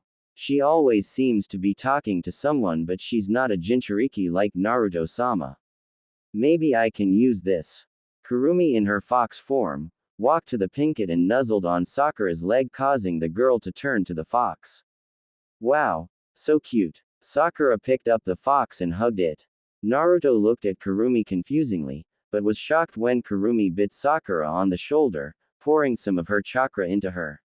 OWWW. Sakura yelled in pain, tossing Kurumi on the ground. Damn, stupid fox bit me. Kurumi hopped into Naruto's arms and nuzzled him in the neck. Kurumi, what did you do? Let's just say I'm helping her with her mental trauma. Anyway, now that you succeeded, I think you should celebrate with Kurenai-san and Hinata-san. They deserve it, while not taking them out and then having a little fun. Kurumi suggested. Naruto turned to the females of Team 8 and smirked. He walked up to the two, gaining their attention. Hinata blushed and leapt into his arms, nuzzling her cheeks with his, making the boy chuckle. Hey Hinata-chan, Kurenai-chan. How about for your celebration for becoming a team, we go out, just the three of us? Hinata squealed and gave the blonde a deep kiss. Sure Naruto-kun, I love to. Kurenai walked up to the blonde and kissed him on the cheek. Sure Naruto-kun, and if we enjoy it, we might give you a reward, Kurenai said with a wink. Sure, in fact, I thought of something special for the both of you, Naruto said with a smirk. The group proceeded to leave, but Naruto went a different route from the group to set up the date and the girls went to the dango shop. Sakura was happy and was about to ask Sasuke on a date when she felt woozy. Later that night, Kurenai and Hinata were dressed in a red and lavender kimono where it hung off their shoulders. Enko gave them instructions from Naruto to meet on the Hokage monument at midnight. Usually the two kunoichi would be cold, but thanks to their Hanyu blood, they were rarely bothered by the cold. Nonetheless, they wanted to dress up for their favorite blonde. But the question that plagued their mind was why he had them wearing a bikini under it. When they arrived at the top of the Yondaime head, they were surprised and smiled a bit with a blush on their face. Hinata's bigger than her sensei's. Kurenai put a finger on lips, smirking. So this is what you had planned. I must say I'm impressed. What can I say? I'm an unpredictable shinobi, Naruto said, standing next to a Kage Bunshin, both wearing a waiter outfit, with his hair combed back and standing next to two massage tables. Behind him was a stand with oil and lotion on it with some candles. Now if you beautiful ladies would please take a table, my mistresses. Kurenai blushed with a sexy smirk, while Hinata tried to suppress a nosebleed at seeing Naruto in a tux. Naruto and his clone lead the girls to a table as they take off their kimono. The girls were wearing a two-piece bikini, but Hinata's was lavender and Kurenai's were a crimson red. When they laid down, Naruto started to pour oil on them, sending a warm sensation down their spine. As Naruto and his clone straddled the girls and rubbed them down their back, Kurenai smirked. Naruto-kun, you won't be able to cover every spot unless you undo my bikini strap. Hinata giggled at Naruto's shocked expression. The blonde smirked and bent down and undid the strap with his teeth, causing the raven-haired girl to shiver when she felt his hot breath. The other Naruto reached around a cupped Hinata's with his oil hands, causing her to moan. More Naruto-kun. Naruto started to nibble on Hyuga's ear, while continuing to massage her. Meanwhile, Naruto was in a heated makeout section with Kurenai pinning him on the table, both their tongues wrestling for control, her hanging freely. Kurenai started to grind against his groans, causing the blonde to moan. I must say, Naruto-kun, this is a great celebration, Kurenai said, separating from Naruto's lips. I'm glad you are enjoying it, Naruto responded by turning to Hinata and the clone, watching them both making out with the Hyuga on his lap. Shall we continue? Naruto asked, turning his attention back to Kurenai. Kurenai gave the blonde a seductive smile. Of course. Kurenai answered, claiming his lips. Haruno residence. Sakura was laying in bed trying to get some sleep, squirming in pain. She kept twisting and turning, while sweating like she had a fever. What she didn't know was that the cause was inside her mind. Sakura Haruno mind. Sasuke-kun is amazing, how dare Team 11 get in his way? I'll make them pay, cha. Then when Sasuke-kun gets older, we're going to get married and have all his kids. Inner Sakura ranted. So this is who she was talking to and the weird presence I felt. Inner Sakura turned around and saw Kurumi standing there smirking. Who are you and why are you here? Me. I'm a therapist and here to fix some head trauma. Kurumi said, looking around Sakura's mind, seeing different images and scenes of Sasuke. It was easy to say she was disgusted. Head trauma? There's no head trauma. Inner Sakura yelled, before a hand plunged into her stomach, causing the girl to look down in surprise. Don't look scared. Inner looked at Kurumi. You can't die. You are a manifestation of this girl's true thoughts and made of chakra, but I can cleanse you. I'm just giving you a small gift that will help you in the future and get your mind off that pitiful Uchiha. Kurumi explained. Inner was then surrounded by red chakra from head to toe. Kurumi stepped back and smirked. When the chakra disappeared, Inner was standing there with her eyes closed. So how do you feel? Kurumi asked. Inner Sakura opened her eyes and it had slits in the middle. I feel better than before. And what do you think of your Sasuke-kun? Inner sneered. The Uchiha, he's just an who treat us bad because of his name. Besides, who needs him when we have Naruto-kun? As Inner said that, the images and scenes of Sasuke began to crumble. Good to hear. Now do your best to get your outer self to accept you, but make sure she sees how disgusting her crush is and how amazing Naruto-sama is. You are a cute girl with a lot of potential and I hate to see you waste it. Of course, Kurumi-sama. Question: how much of an influence do I have on her personality? It should be the same as before, just ease her into it and she'll be a better person for it. My chakra is fading, so good luck. Naruto was laying in bed, then he started sniffing the air and a smile appeared on his face. Hana-chan, he mumbled, wrapping his arms around something soft. You rang, Naru-kun. Naruto opened his eyes and saw Hana staring down at him, straddling his waist. He gave her a warm smile, which she returned. Morning Naru-kun, thinking about me?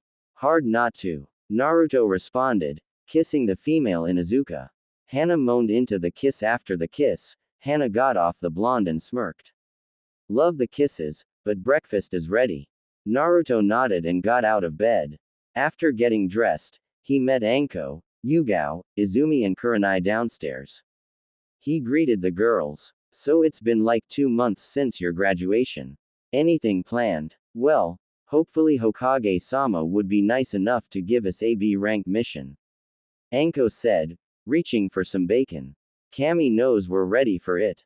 Izumi commented, grabbing a bagel. Naruto smiled. Gigi just doesn't want to show favoritism. We only a 3-man squad.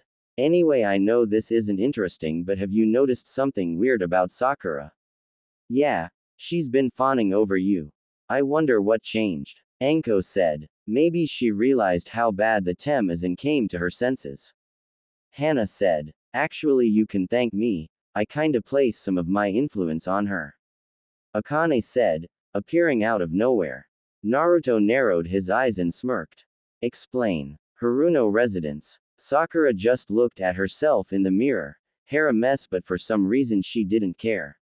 Not only that, she has been training and changing since the past 2 months, and it was thanks to Inner. What surprised her was that Inner been convincing her to like Naruto, and the more she thought about the blonder, the more her heart raced. She remembered when it started. Flashback. Sakura woke up and went down to get some breakfast. Good morning, Sakura. I made some egg salad sandwich and tofu, her mom said. When Sakura heard that, For some strange reason her face twisted into disgust. She wondered why. That's what she always ate to keep up her diet. Actually, can you make me a meat and cheese omelet with some grits on the side? 2 servings please. Mebuki looked at her daughter strangely. Sakura honey, are you okay? I'm fine, just feeling a tad bit hungry. Sakura replied. Flashback end. Sakura ate everything off her plate, surprising both her and her mother. What surprised her even more was the day she met up with her team. Flashback. Sakura was headed to her team's training ground. When she arrived, she saw her crush and sigh. Good morning Sasuke-kun. HN. Sasuke responded. Sakura grew a tick mark. I said good morning you prick. Sakura before covering her mouth. Sasuke looked disturbed. I'm sorry Sasuke-kun, I don't know what came over me. Sasuke turned the other way, which made Sakura depressed. What was that? Now Sasuke-kun hates me. Well I say the emo, he don't deserve us. You should give up on him. Inner Sakura said. Sakura was surprised at her inner thoughts. What are you saying? Sasuke-kun deserves any girl he wants. I can't wait to marry him. Inner scoffed. Yeah right, there's nothing like marrying a guy who treats us like crap. You date someone like Naruto-kun, now that's a man. Sakura's jaw dropped. Naruto. He's the rookie of the year, strong, smart, handsome and Okami his beautiful eyes. Inner finished. Sakura had to admit, Naruto was good looking. Wait why is she thinking this, she likes Sasuke. Good morning. Sakura turned to Kakashi, who broke her out of her thoughts. Morning sensei, what are we doing today? Sakura asked. Well, we'll be doing some D-rank missions. That is all. Kakashi answered with an eye smile. And? Sakura asked. And? That's it. Kakashi answered. What? Are you kidding me? Sakura yelled, startling her team. Are we actually going to train me or am I going to stay this week forever? Aren't you a sensei? When are you going to teach us anything? Sakura covered her mouth and ran away, leaving a shocked Kakashi, a gaping Sasuke and uncaring Sai. Flashback end. Inner. What's going on with you? Sakura asked herself. I'm waking you up, now get some breakfast. If we are going to impress Naruto-kun and finally we can develop a killer body. Inner Sakura said. What do you mean? Sakura asked. Did you actually think you were going to develop a sexy body by dieting? Look at Hinata. She has C-cups and she's the same age as us, she's still developing. And do you know what she eats more than anything? No. What? Cinnamon buns and ramen. The only reason she's not fat is because she trains. This thin body of ours is going to get us killed. So eat 2 people worth of breakfast and find some women to train with. Inner said. Sakura nodded and proceeded to actually eat some real food and put on some tight shorts and a tank top that covers the top of her chest. With Naruto. Okay, now it's time for some ninja tag and this time I'm not going to be it because I'm the only boy. Naruto said narrowing his eyes. The girls chuckled. Now who's going to be it? Anko smirked and raised her hand. I'll be it. Naruto nodded. Okay, what's your personal rule? Anko touched her chin and thought about it. When Naruto was it, he made a rule where he could use 3 cage bunshin but the girls could use weapons. How about this? If you are caught, I get to use a clone. The clone numbers go up for each person caught. But you can rescue the person who is caught as long as you give them a kiss. I'll take you to the cage mountain if you are caught. The girls blushed at that but accepted the rules. And instead of the forest of death, we are going to run around the village alright, you have 30 seconds starting now. Sakura was jogging around the village, trying to build up her stamina. After Inner's weird personality change, she realized how weak her body was. She was so focused on Sasuke that she let her get dragged down. After Inner constant yelling, she decided to train seriously. Currently, she was jogging through the village at a steady pace. To be honest, I thought you would pass out by now. Inner commented. You know, you've been insulting me a lot lately. Well, someone has to. You are smart outer but I'm just treating you how you've treated Naruto-kun, The difference is, you deserve it and I'm using it to motivate you. You were just a bitch. Inner said. Sakura signed at this. If anyone else told her this, she would have denied it, but to hear it from her inner thoughts, that was different. I really was a fangirl to the core, wasn't I? Inner smiled at this. Her outer self was changing to a better Kunoichi. Now if she could completely destroy her crush on the Uchiha, she could get Sakura to become one Naruto's mate. Yeah, but you've become a better person. To show it, why won't you become friends with Naruto-kun and treat him a little better and don't hate him because someone else tells you to? He's a good person. Sakura thought about this and nodded. Honestly, she wished Naruto had a crush on her again. After seeing how happy Hinata and Izumi were, she wondered how it would feel if she gave the blonde a chance. Look, it's the demon and Hijual. Sakura snapped out her thoughts when she heard a villager comment. She looked up when she heard laughter and saw Naruto being chased by his sensei. Anko leapt towards Naruto, but he did a backflip over her and dodged her grasp. Gotta do better than that, Anko-chan. Anko smiled at him. I will catch you, Foxy-kun. She said, rushing at him again. Sakura jumped up to a building and saw Anko in the distance, chasing Hinata and Izumi after she lost Naruto. What's going on? Ninja tag. Anko is it, and she's trying to catch us. Naruto answered, appearing next to the Pinkett, startling her. Sorry about that. I must say you look good in gym clothes, training.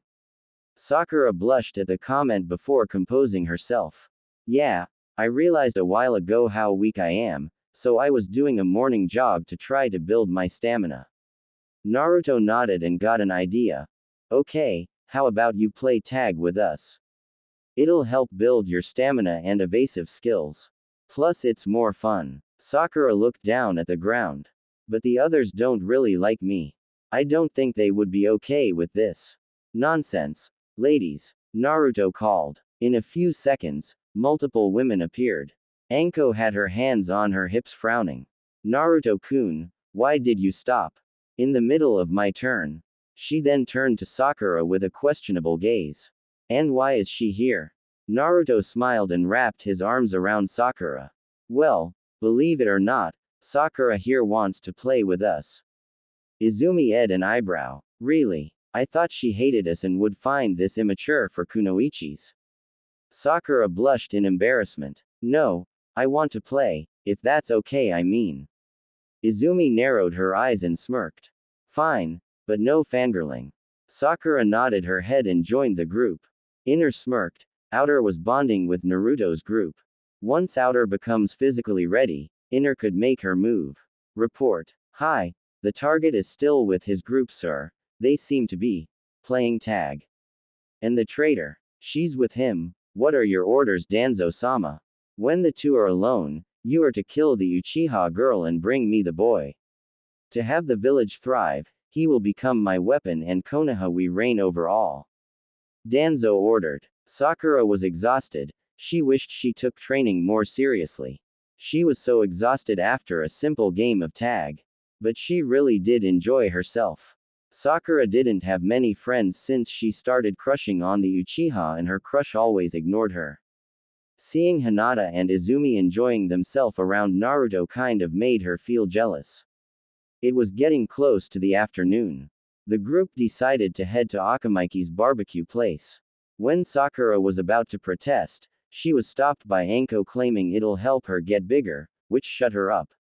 As they head to the spot, Naruto stops midway and narrows his eyes and smirks. Anko turned to her student.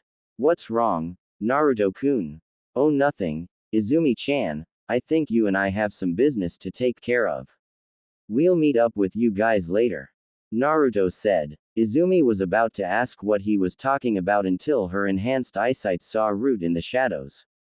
She smiled and nodded. Alright, lead the way. Naruto and Izumi left the group, confusing Sakura. Where are they going? Yugao smiled and proceeded to the restaurant. Izumi have a bad history and they're dealing with the root of it. Naruto and Izumi were jumping through the forest of death, with their followers behind them. I think this is far enough. Naruto said, landing on the branch. Izumi landed on one lower than him. Come on out, you bastards. Izumi yelled. 10 root Anbu appeared around the two Hanyu. Izumi Uchiha, you are to be disposed of for being a traitor to the cause. Naruto Uzumaki, you are to come with us and be properly trained. You have no say in the matter, one of them said.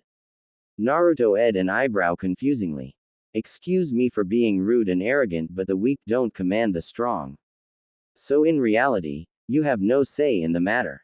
Naruto said, stretching out his hand. A broadsword with a onyx edge on one side and a gold edge on the other, with a wing-shaped guard appeared in his hand. Flashback. Kurumi just handed the group their own keyblade. Naruto was inspecting his, he had to admit it looked cool. Now those weapons are a connection to you, it will evolve as you bond with it.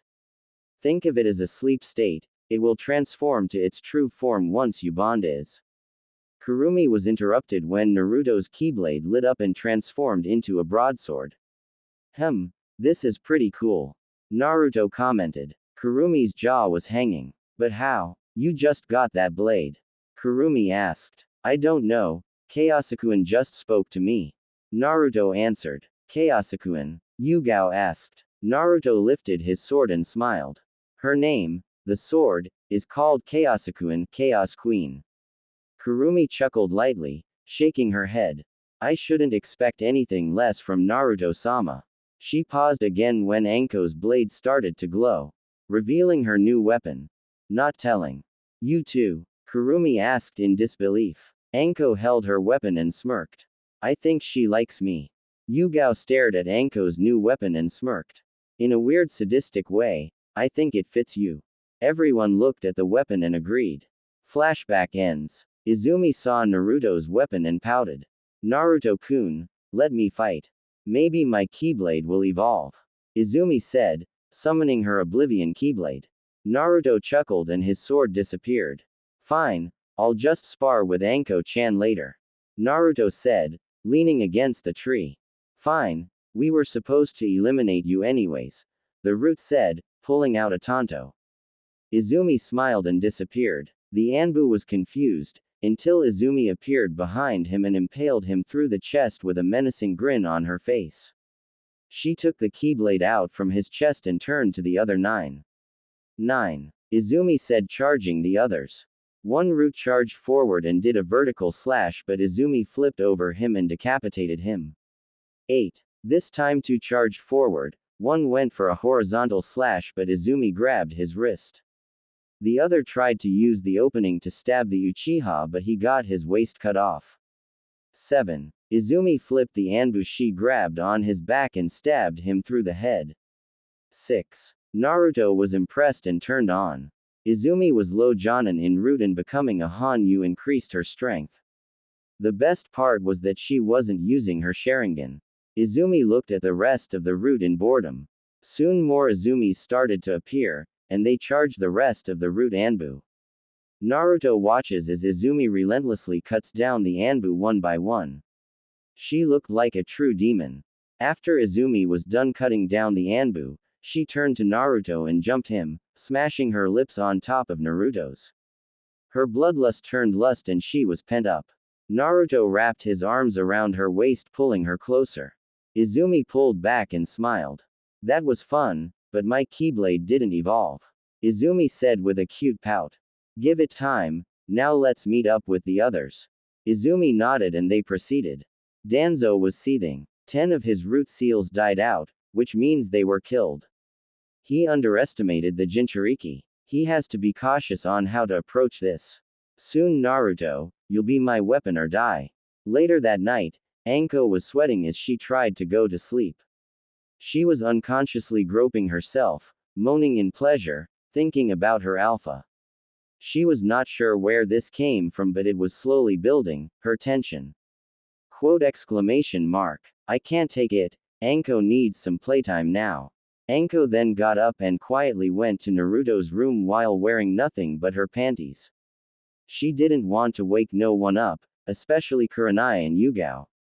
Kami knows what would happen if she was caught by those two, ow. Anko mumbled as she ran into something. She looked up and her eyes widened. Hana, what are you doing here?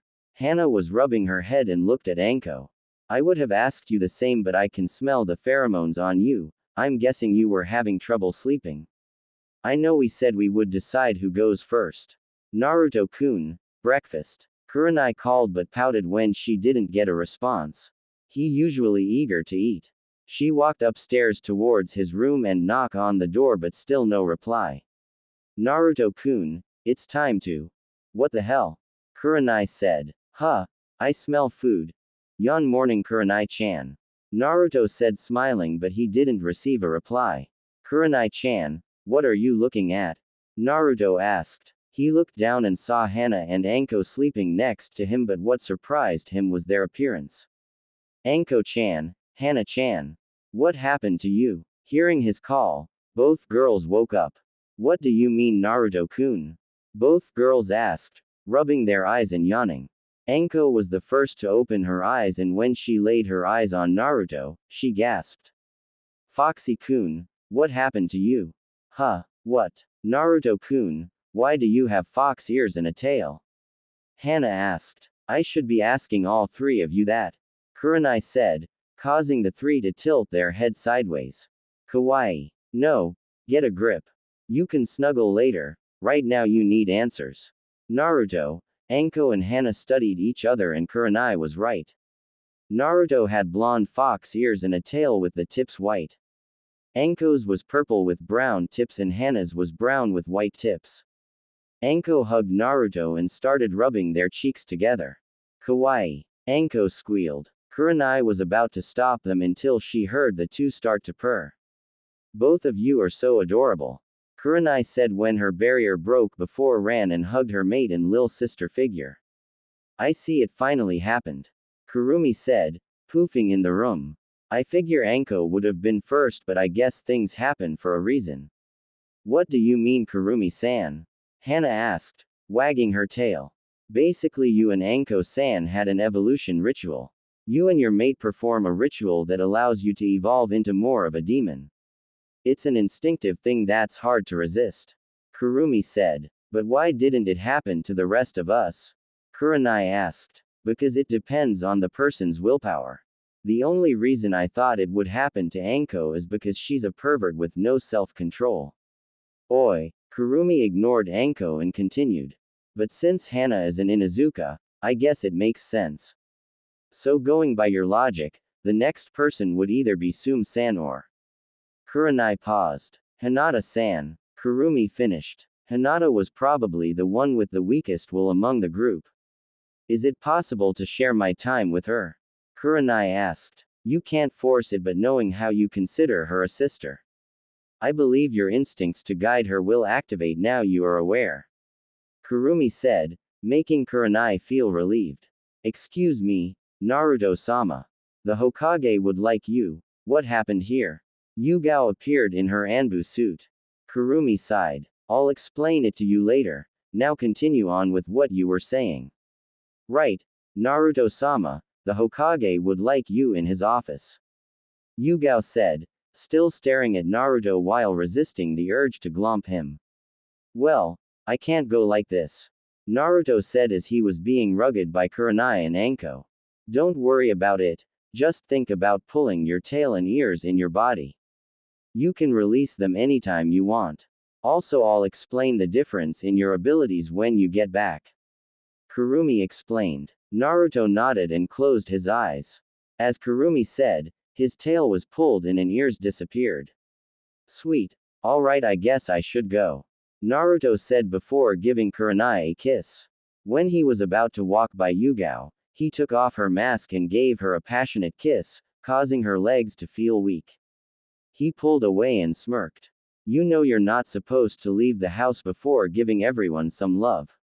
Yugao blushed. I'm sorry, Naruto-sama. What about us? Hana asked. You and Anko-chan got some love last night. Naruto said before leaving to get dressed.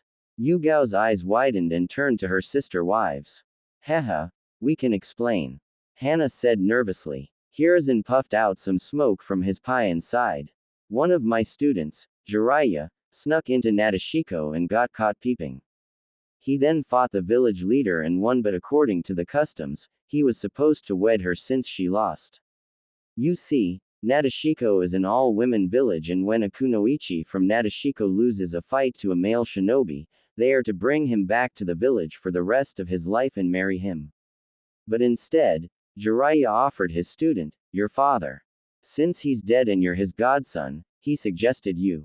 Godson. He never visits and now he forces me to marry someone I don't know. No thanks. Naruto said. He's looking out for the village on my orders, trust me. And why not give the girl a chance? You're under the CRA. Hiruzen asked. Because I don't want to leave.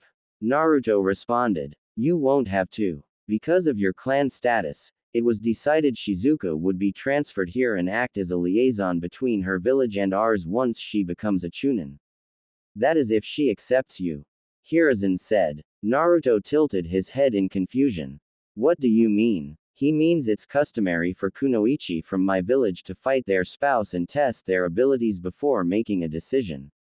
Shizuka explained. I see. Let's go to my compound and fight there. Naruto said. Shizuka nodded in agreement and followed the blonde. She was determined to win so she can prove her strength. There's no way I'm going to lose. I might be over my head. Shizuka thought as she watched Naruto's mates fighting against each other. Ha! Hinata shouted out a battle cry as she charged Hana, thrusting her palms forward to strike the Inuzuka air. Hana dodged by back-flipping and swiped at the Hyuga heiress with her claws, but Hinata redirected it with her palm and the two traded blows back-to-back, but it looked like a blur to Shizuka. On the other side of the field, Izumi was facing Yugao in a kenjutsu spar. They were moving too fast to see, but you could hear the sound of steel hitting each other. Hinata and Hana jumped off trees and were jumping off them, clashing in the air back and forth. Kurenai and Anko were on the side watching. Hey girls, Naruto called. The girls stopped and turned to their mate. Hinata and Izumi rushed him and glomped him in a hug. Naruto returned the hug. I got some news. Does the news have anything to do with this girl? Is she joining the club? Anko asked, smirking as she walked around Shizuka. She's cute. Shizuka blushed at the comment. Yeah, she might. Apparently I'm in an arranged marriage with her, but she wants to fight me to prove I'm worthy. You're going to lose. All the kunoichi said. What? But you don't know what I can do. How can you just judge me? Shizuka asked. Can you beat a Jonin? Kurenai asked. No, I can beat a mid-level chunin. Shizuka responded with pride. Then you cannot beat Naruto-kun. Yugao said. But if you still want to fight, I'll indulge you. Naruto said, walking onto the field. Shizuka walked to the opposite side. Yugao-chan, may you referee the match? Yugao nodded and walked between the two. This is a match between Naruto and. Yugo looked at Nadeshiko Nin. Shizuka. This is a match between Naruto and Shizuka. Anything goes but killing blows. The match is over when I say it's over. You may begin. Yugao said, jumping back. I guess I'll test his reflexes. Deep Crimson Dance performance. Shizuka pulled out some kunai and began to throw them at Naruto at rapid speed, but to her surprise, Naruto was able to dodge them with no effort at all. I see, try this. Second dance. Shizuka started to spin and shot barrages of kunai at Naruto.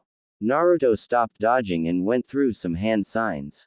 Spiraling air dome. Naruto created a wind sphere around him, defending him from the attack. Shizuka charged the blonde, surrounding her fist with wind chakra. Naruto smirked and did the same. The two met halfway and their fist clashed, creating a wind explosion. So you can use wind chakra, too. Let me show you something cool. Naruto jumped back and went through some hand signs. As he did, a tornado started to form in the sky. Silver Dragon. The tornado turned to the shape of a dragon and roared. Shizuka fell on her butt. I yield. Shizuka said. Naruto chuckled and cancelled the jutsu. You're very strong, Shizuka-chan. Thank you, and since I lost, I now devote myself to you as your future wife. Shizuka said. Naruto frowned at this. How about we get to know each other first? I don't want you to devote yourself to me unless you are sure. How about we are fiancés and if you like me, we'll ove to the next step. Shizuka smiled and nodded. That's acceptable. Do you mind if I stay with you? I would love to get to know you better. Fine, but there is something else you should know. Naruto said, gaining the attention of his mates. Naruto noticed this and sighed. I know what you're thinking, but if she's going to marry me, she has to know. The girls nodded, confusing Shizuka. Shizuka listened in as Naruto as she told him that he was a Jinchuriki and about him and his mates becoming Hanyu. Shizuka was surprised and turned to the women.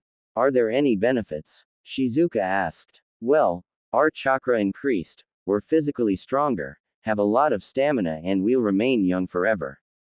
Yugao answered. Shizuka's eyes widened and turned back to the blonde. Make me one. Shizuka demanded. Wait. Shouldn't. Make me one. She repeated. Are you? Make me one. Shizuka repeated, getting closer to his face. I'm marrying you anyway and it would only be fair. You have a pure heart and you're strong. I made my decision, please. Shizuka pleaded. Naruto didn't respond, which made her sigh. I get it. I'm not as good looking and you don't know me. I'm sorry, I'll leave. She's playing him.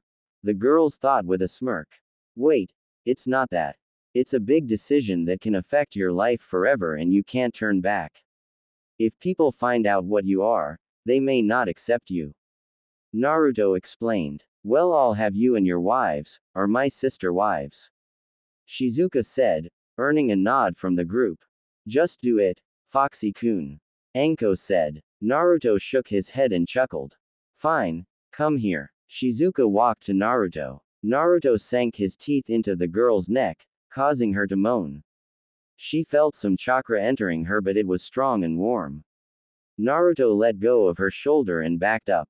You'll undergo a transformation. I'm going to have Kurumi take you into the bunker and train you for half a year in a day. Who's Kurumi? Shizuka asked, trying to get used to this new feeling. The Kyuubi. Naruto said. Hello, it seems we have a new member. Kurumi said, appearing out of nowhere. Nice to meet you, Shizuka-chan. I'm honored to meet you, Kurumi-sama.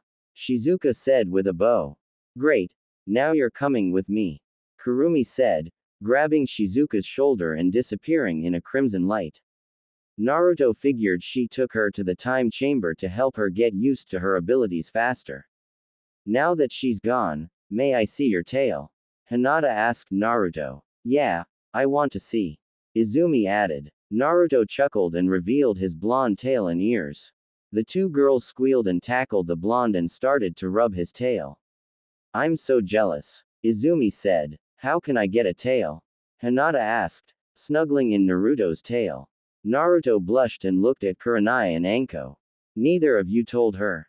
Kurenai wouldn't let me. Anko defended. I thought it'll be best for her to figure it out on her own. It's bound to happen soon. Kurenai said. Izumi and Hinata looked at each other confused as Naruto started to sputter out of control. In the council chamber, Hiruzen was there after being called. As he sat down, he glared at the elders. Before we start the meeting, let me remind the elders of something. You are not allowed to call a meeting without consulting me. Am I clear? Hiruzen raised his K. I. The elders nodded. Now get on with it. We heard that there was a kunoichi that was sent to the village to wed the Jinchu. Call him Naruto-san or Uzumaki-san, not by his title. Hiruzen interrupted Kaharu. It doesn't matter. Why is a village from another village marrying the demon? A civilian merchant asked. Neko. Neko appeared behind the merchant and sliced his head, startling the others. Remember, breaking the law will get you killed. Now to answer the question, Jiraiya infiltrated the village to spy on the woman there. For those who don't know, Nadeshiko is an all-kunoichi village. They fight males from other villages and if they lose, they take the male back to their village and marry them. Jiraiya fought the leader and won, but he offered up his godson. Naruto, being a Jinchuriki, can't leave the village. So we came to a compromise that she'll transfer here. She should marry Uchiha-sama. He needs to marry a strong kunoichi to restore his clan, a merchant said. Too bad it's too late. Hiruzen said. She and Naruto already fought and she lost.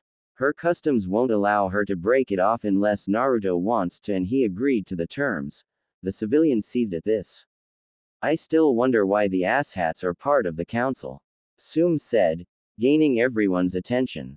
They're fools. So far since the Kyuubi attack, they picked on Naruto because they can't see the difference between the boy and a fox. They disregard their leader's order. They weakened our school system, and instead of looking after the whole village, they focus on one arrogant punk and try to get their kids to marry in a clan so they can gain power. I say just remove them, that way there will be no more complaining and problems. Hiyashi nodded his head. I agree, for our image. That would be the best option. We're most likely the only village that treats their Jinchuriki like scum. Look at Kumo and Aiwa. Their Jinchuriki is trained and they're not hated. We would be seen as fools because a grudge the civilians have over the fox, but take it out on its host. It's between 14 years without an incident and they still think the boy is scheming. Hiruzen nodded and turned to the merchants. While I do agree, I can't just remove them because the majority vote won't be in our favor. However, I can ban their opinions when it comes to shinobi matters. So to this day forward, the civilians will have no say in the shinobi affair nor the elders. Hiruzen said, causing an uproar. Hiruzen, you can't be serious. Danzo said, I am. The clan heads will help me if I need to. You can just sit there and watch. Now the meeting is dismissed and you better not call another pointless meeting. Team 11, it's good to see you. Hiruzen said, already adjusting to your new teammate. Hiruzen asked as he saw Shizuka clinging to Naruto. She now had red streaks in her hair similar to Hinata's. It's been 2 weeks since she arrived, and with her addition to the team, Team 11 had the best track record for C-rank missions. They avoided D-rank missions since the hatred for Naruto and Anko was from most civilians. But with that trade-off, came experience. They were even able to take down B-rank missing nins. Now are you ready for another C-rank mission? Anko smiled. Old man, my team is ready for AB rank. I can't let their skills get rusty. Anko said, well, if you want, we can always have another one-on-one match. Naruto said. Anko adopted a teasing grin before getting in Naruto's face. Fine, but I think I'll prefer something else more than fighting. Anko said. Well, I think I have plenty of stamina. Naruto responded. Hiruzen had blood running down his nose as Izumi laughed and Shizuka looked confused. You've done it. When's it going to be my turn? Shizuka asked. That was the final straw and Hiruzen nearly passed out. Anko, Izumi and Naruto were laughing their off. Then their attention was drawn to the door when they heard the knob twisted. Team 7 walked in with Sasuke's face being covered in scratches and Sakura had a sleepy Tora on her head. I see you completed your mission, Kakashi. I'll call the daimyo's wife in. Hiruzen said as a Anbu disappeared from the shadows. Soon a fat woman walked in and grabbed the cat off Sakura's head and hugged it before leaving, thanking Team 7 on her way out. Now do you want another D-rank mission? No, Sasuke yelled. I don't want to do any more chores, let us have a mission to test my skills. Sasuke said. Boy, do you know who you are talking to? Hiruzen said, raising his ki. Sasuke buckled a bit and bowed. I'm sorry, sir. Sasuke said. Hiruzen stopped his ki and turned to Kakashi. Do you think your team is ready? Kakashi looked at his team, and between the three, Sasuke was ready since he was strong as a low chunin. Sai was a mystery and knew that he worked for Danzo considering he didn't feel anything from. Then there was Sakura. He wasn't sure how, but she was improving very fast even without his help. He had her and Sasuke spar, and to his surprise, she saw him overwhelm the Uchiha. She was aggressive, and given her intellect, it was a powerful combo. I believe they're ready. Kakashi answered. Alright, I have a C-rank mission for you. Send in the client. Hiruzen said. An old man walked in and looked at the two teams of genin. Good evening, Tazuna-san. This is the team that will guide you back to your village. Hiruzen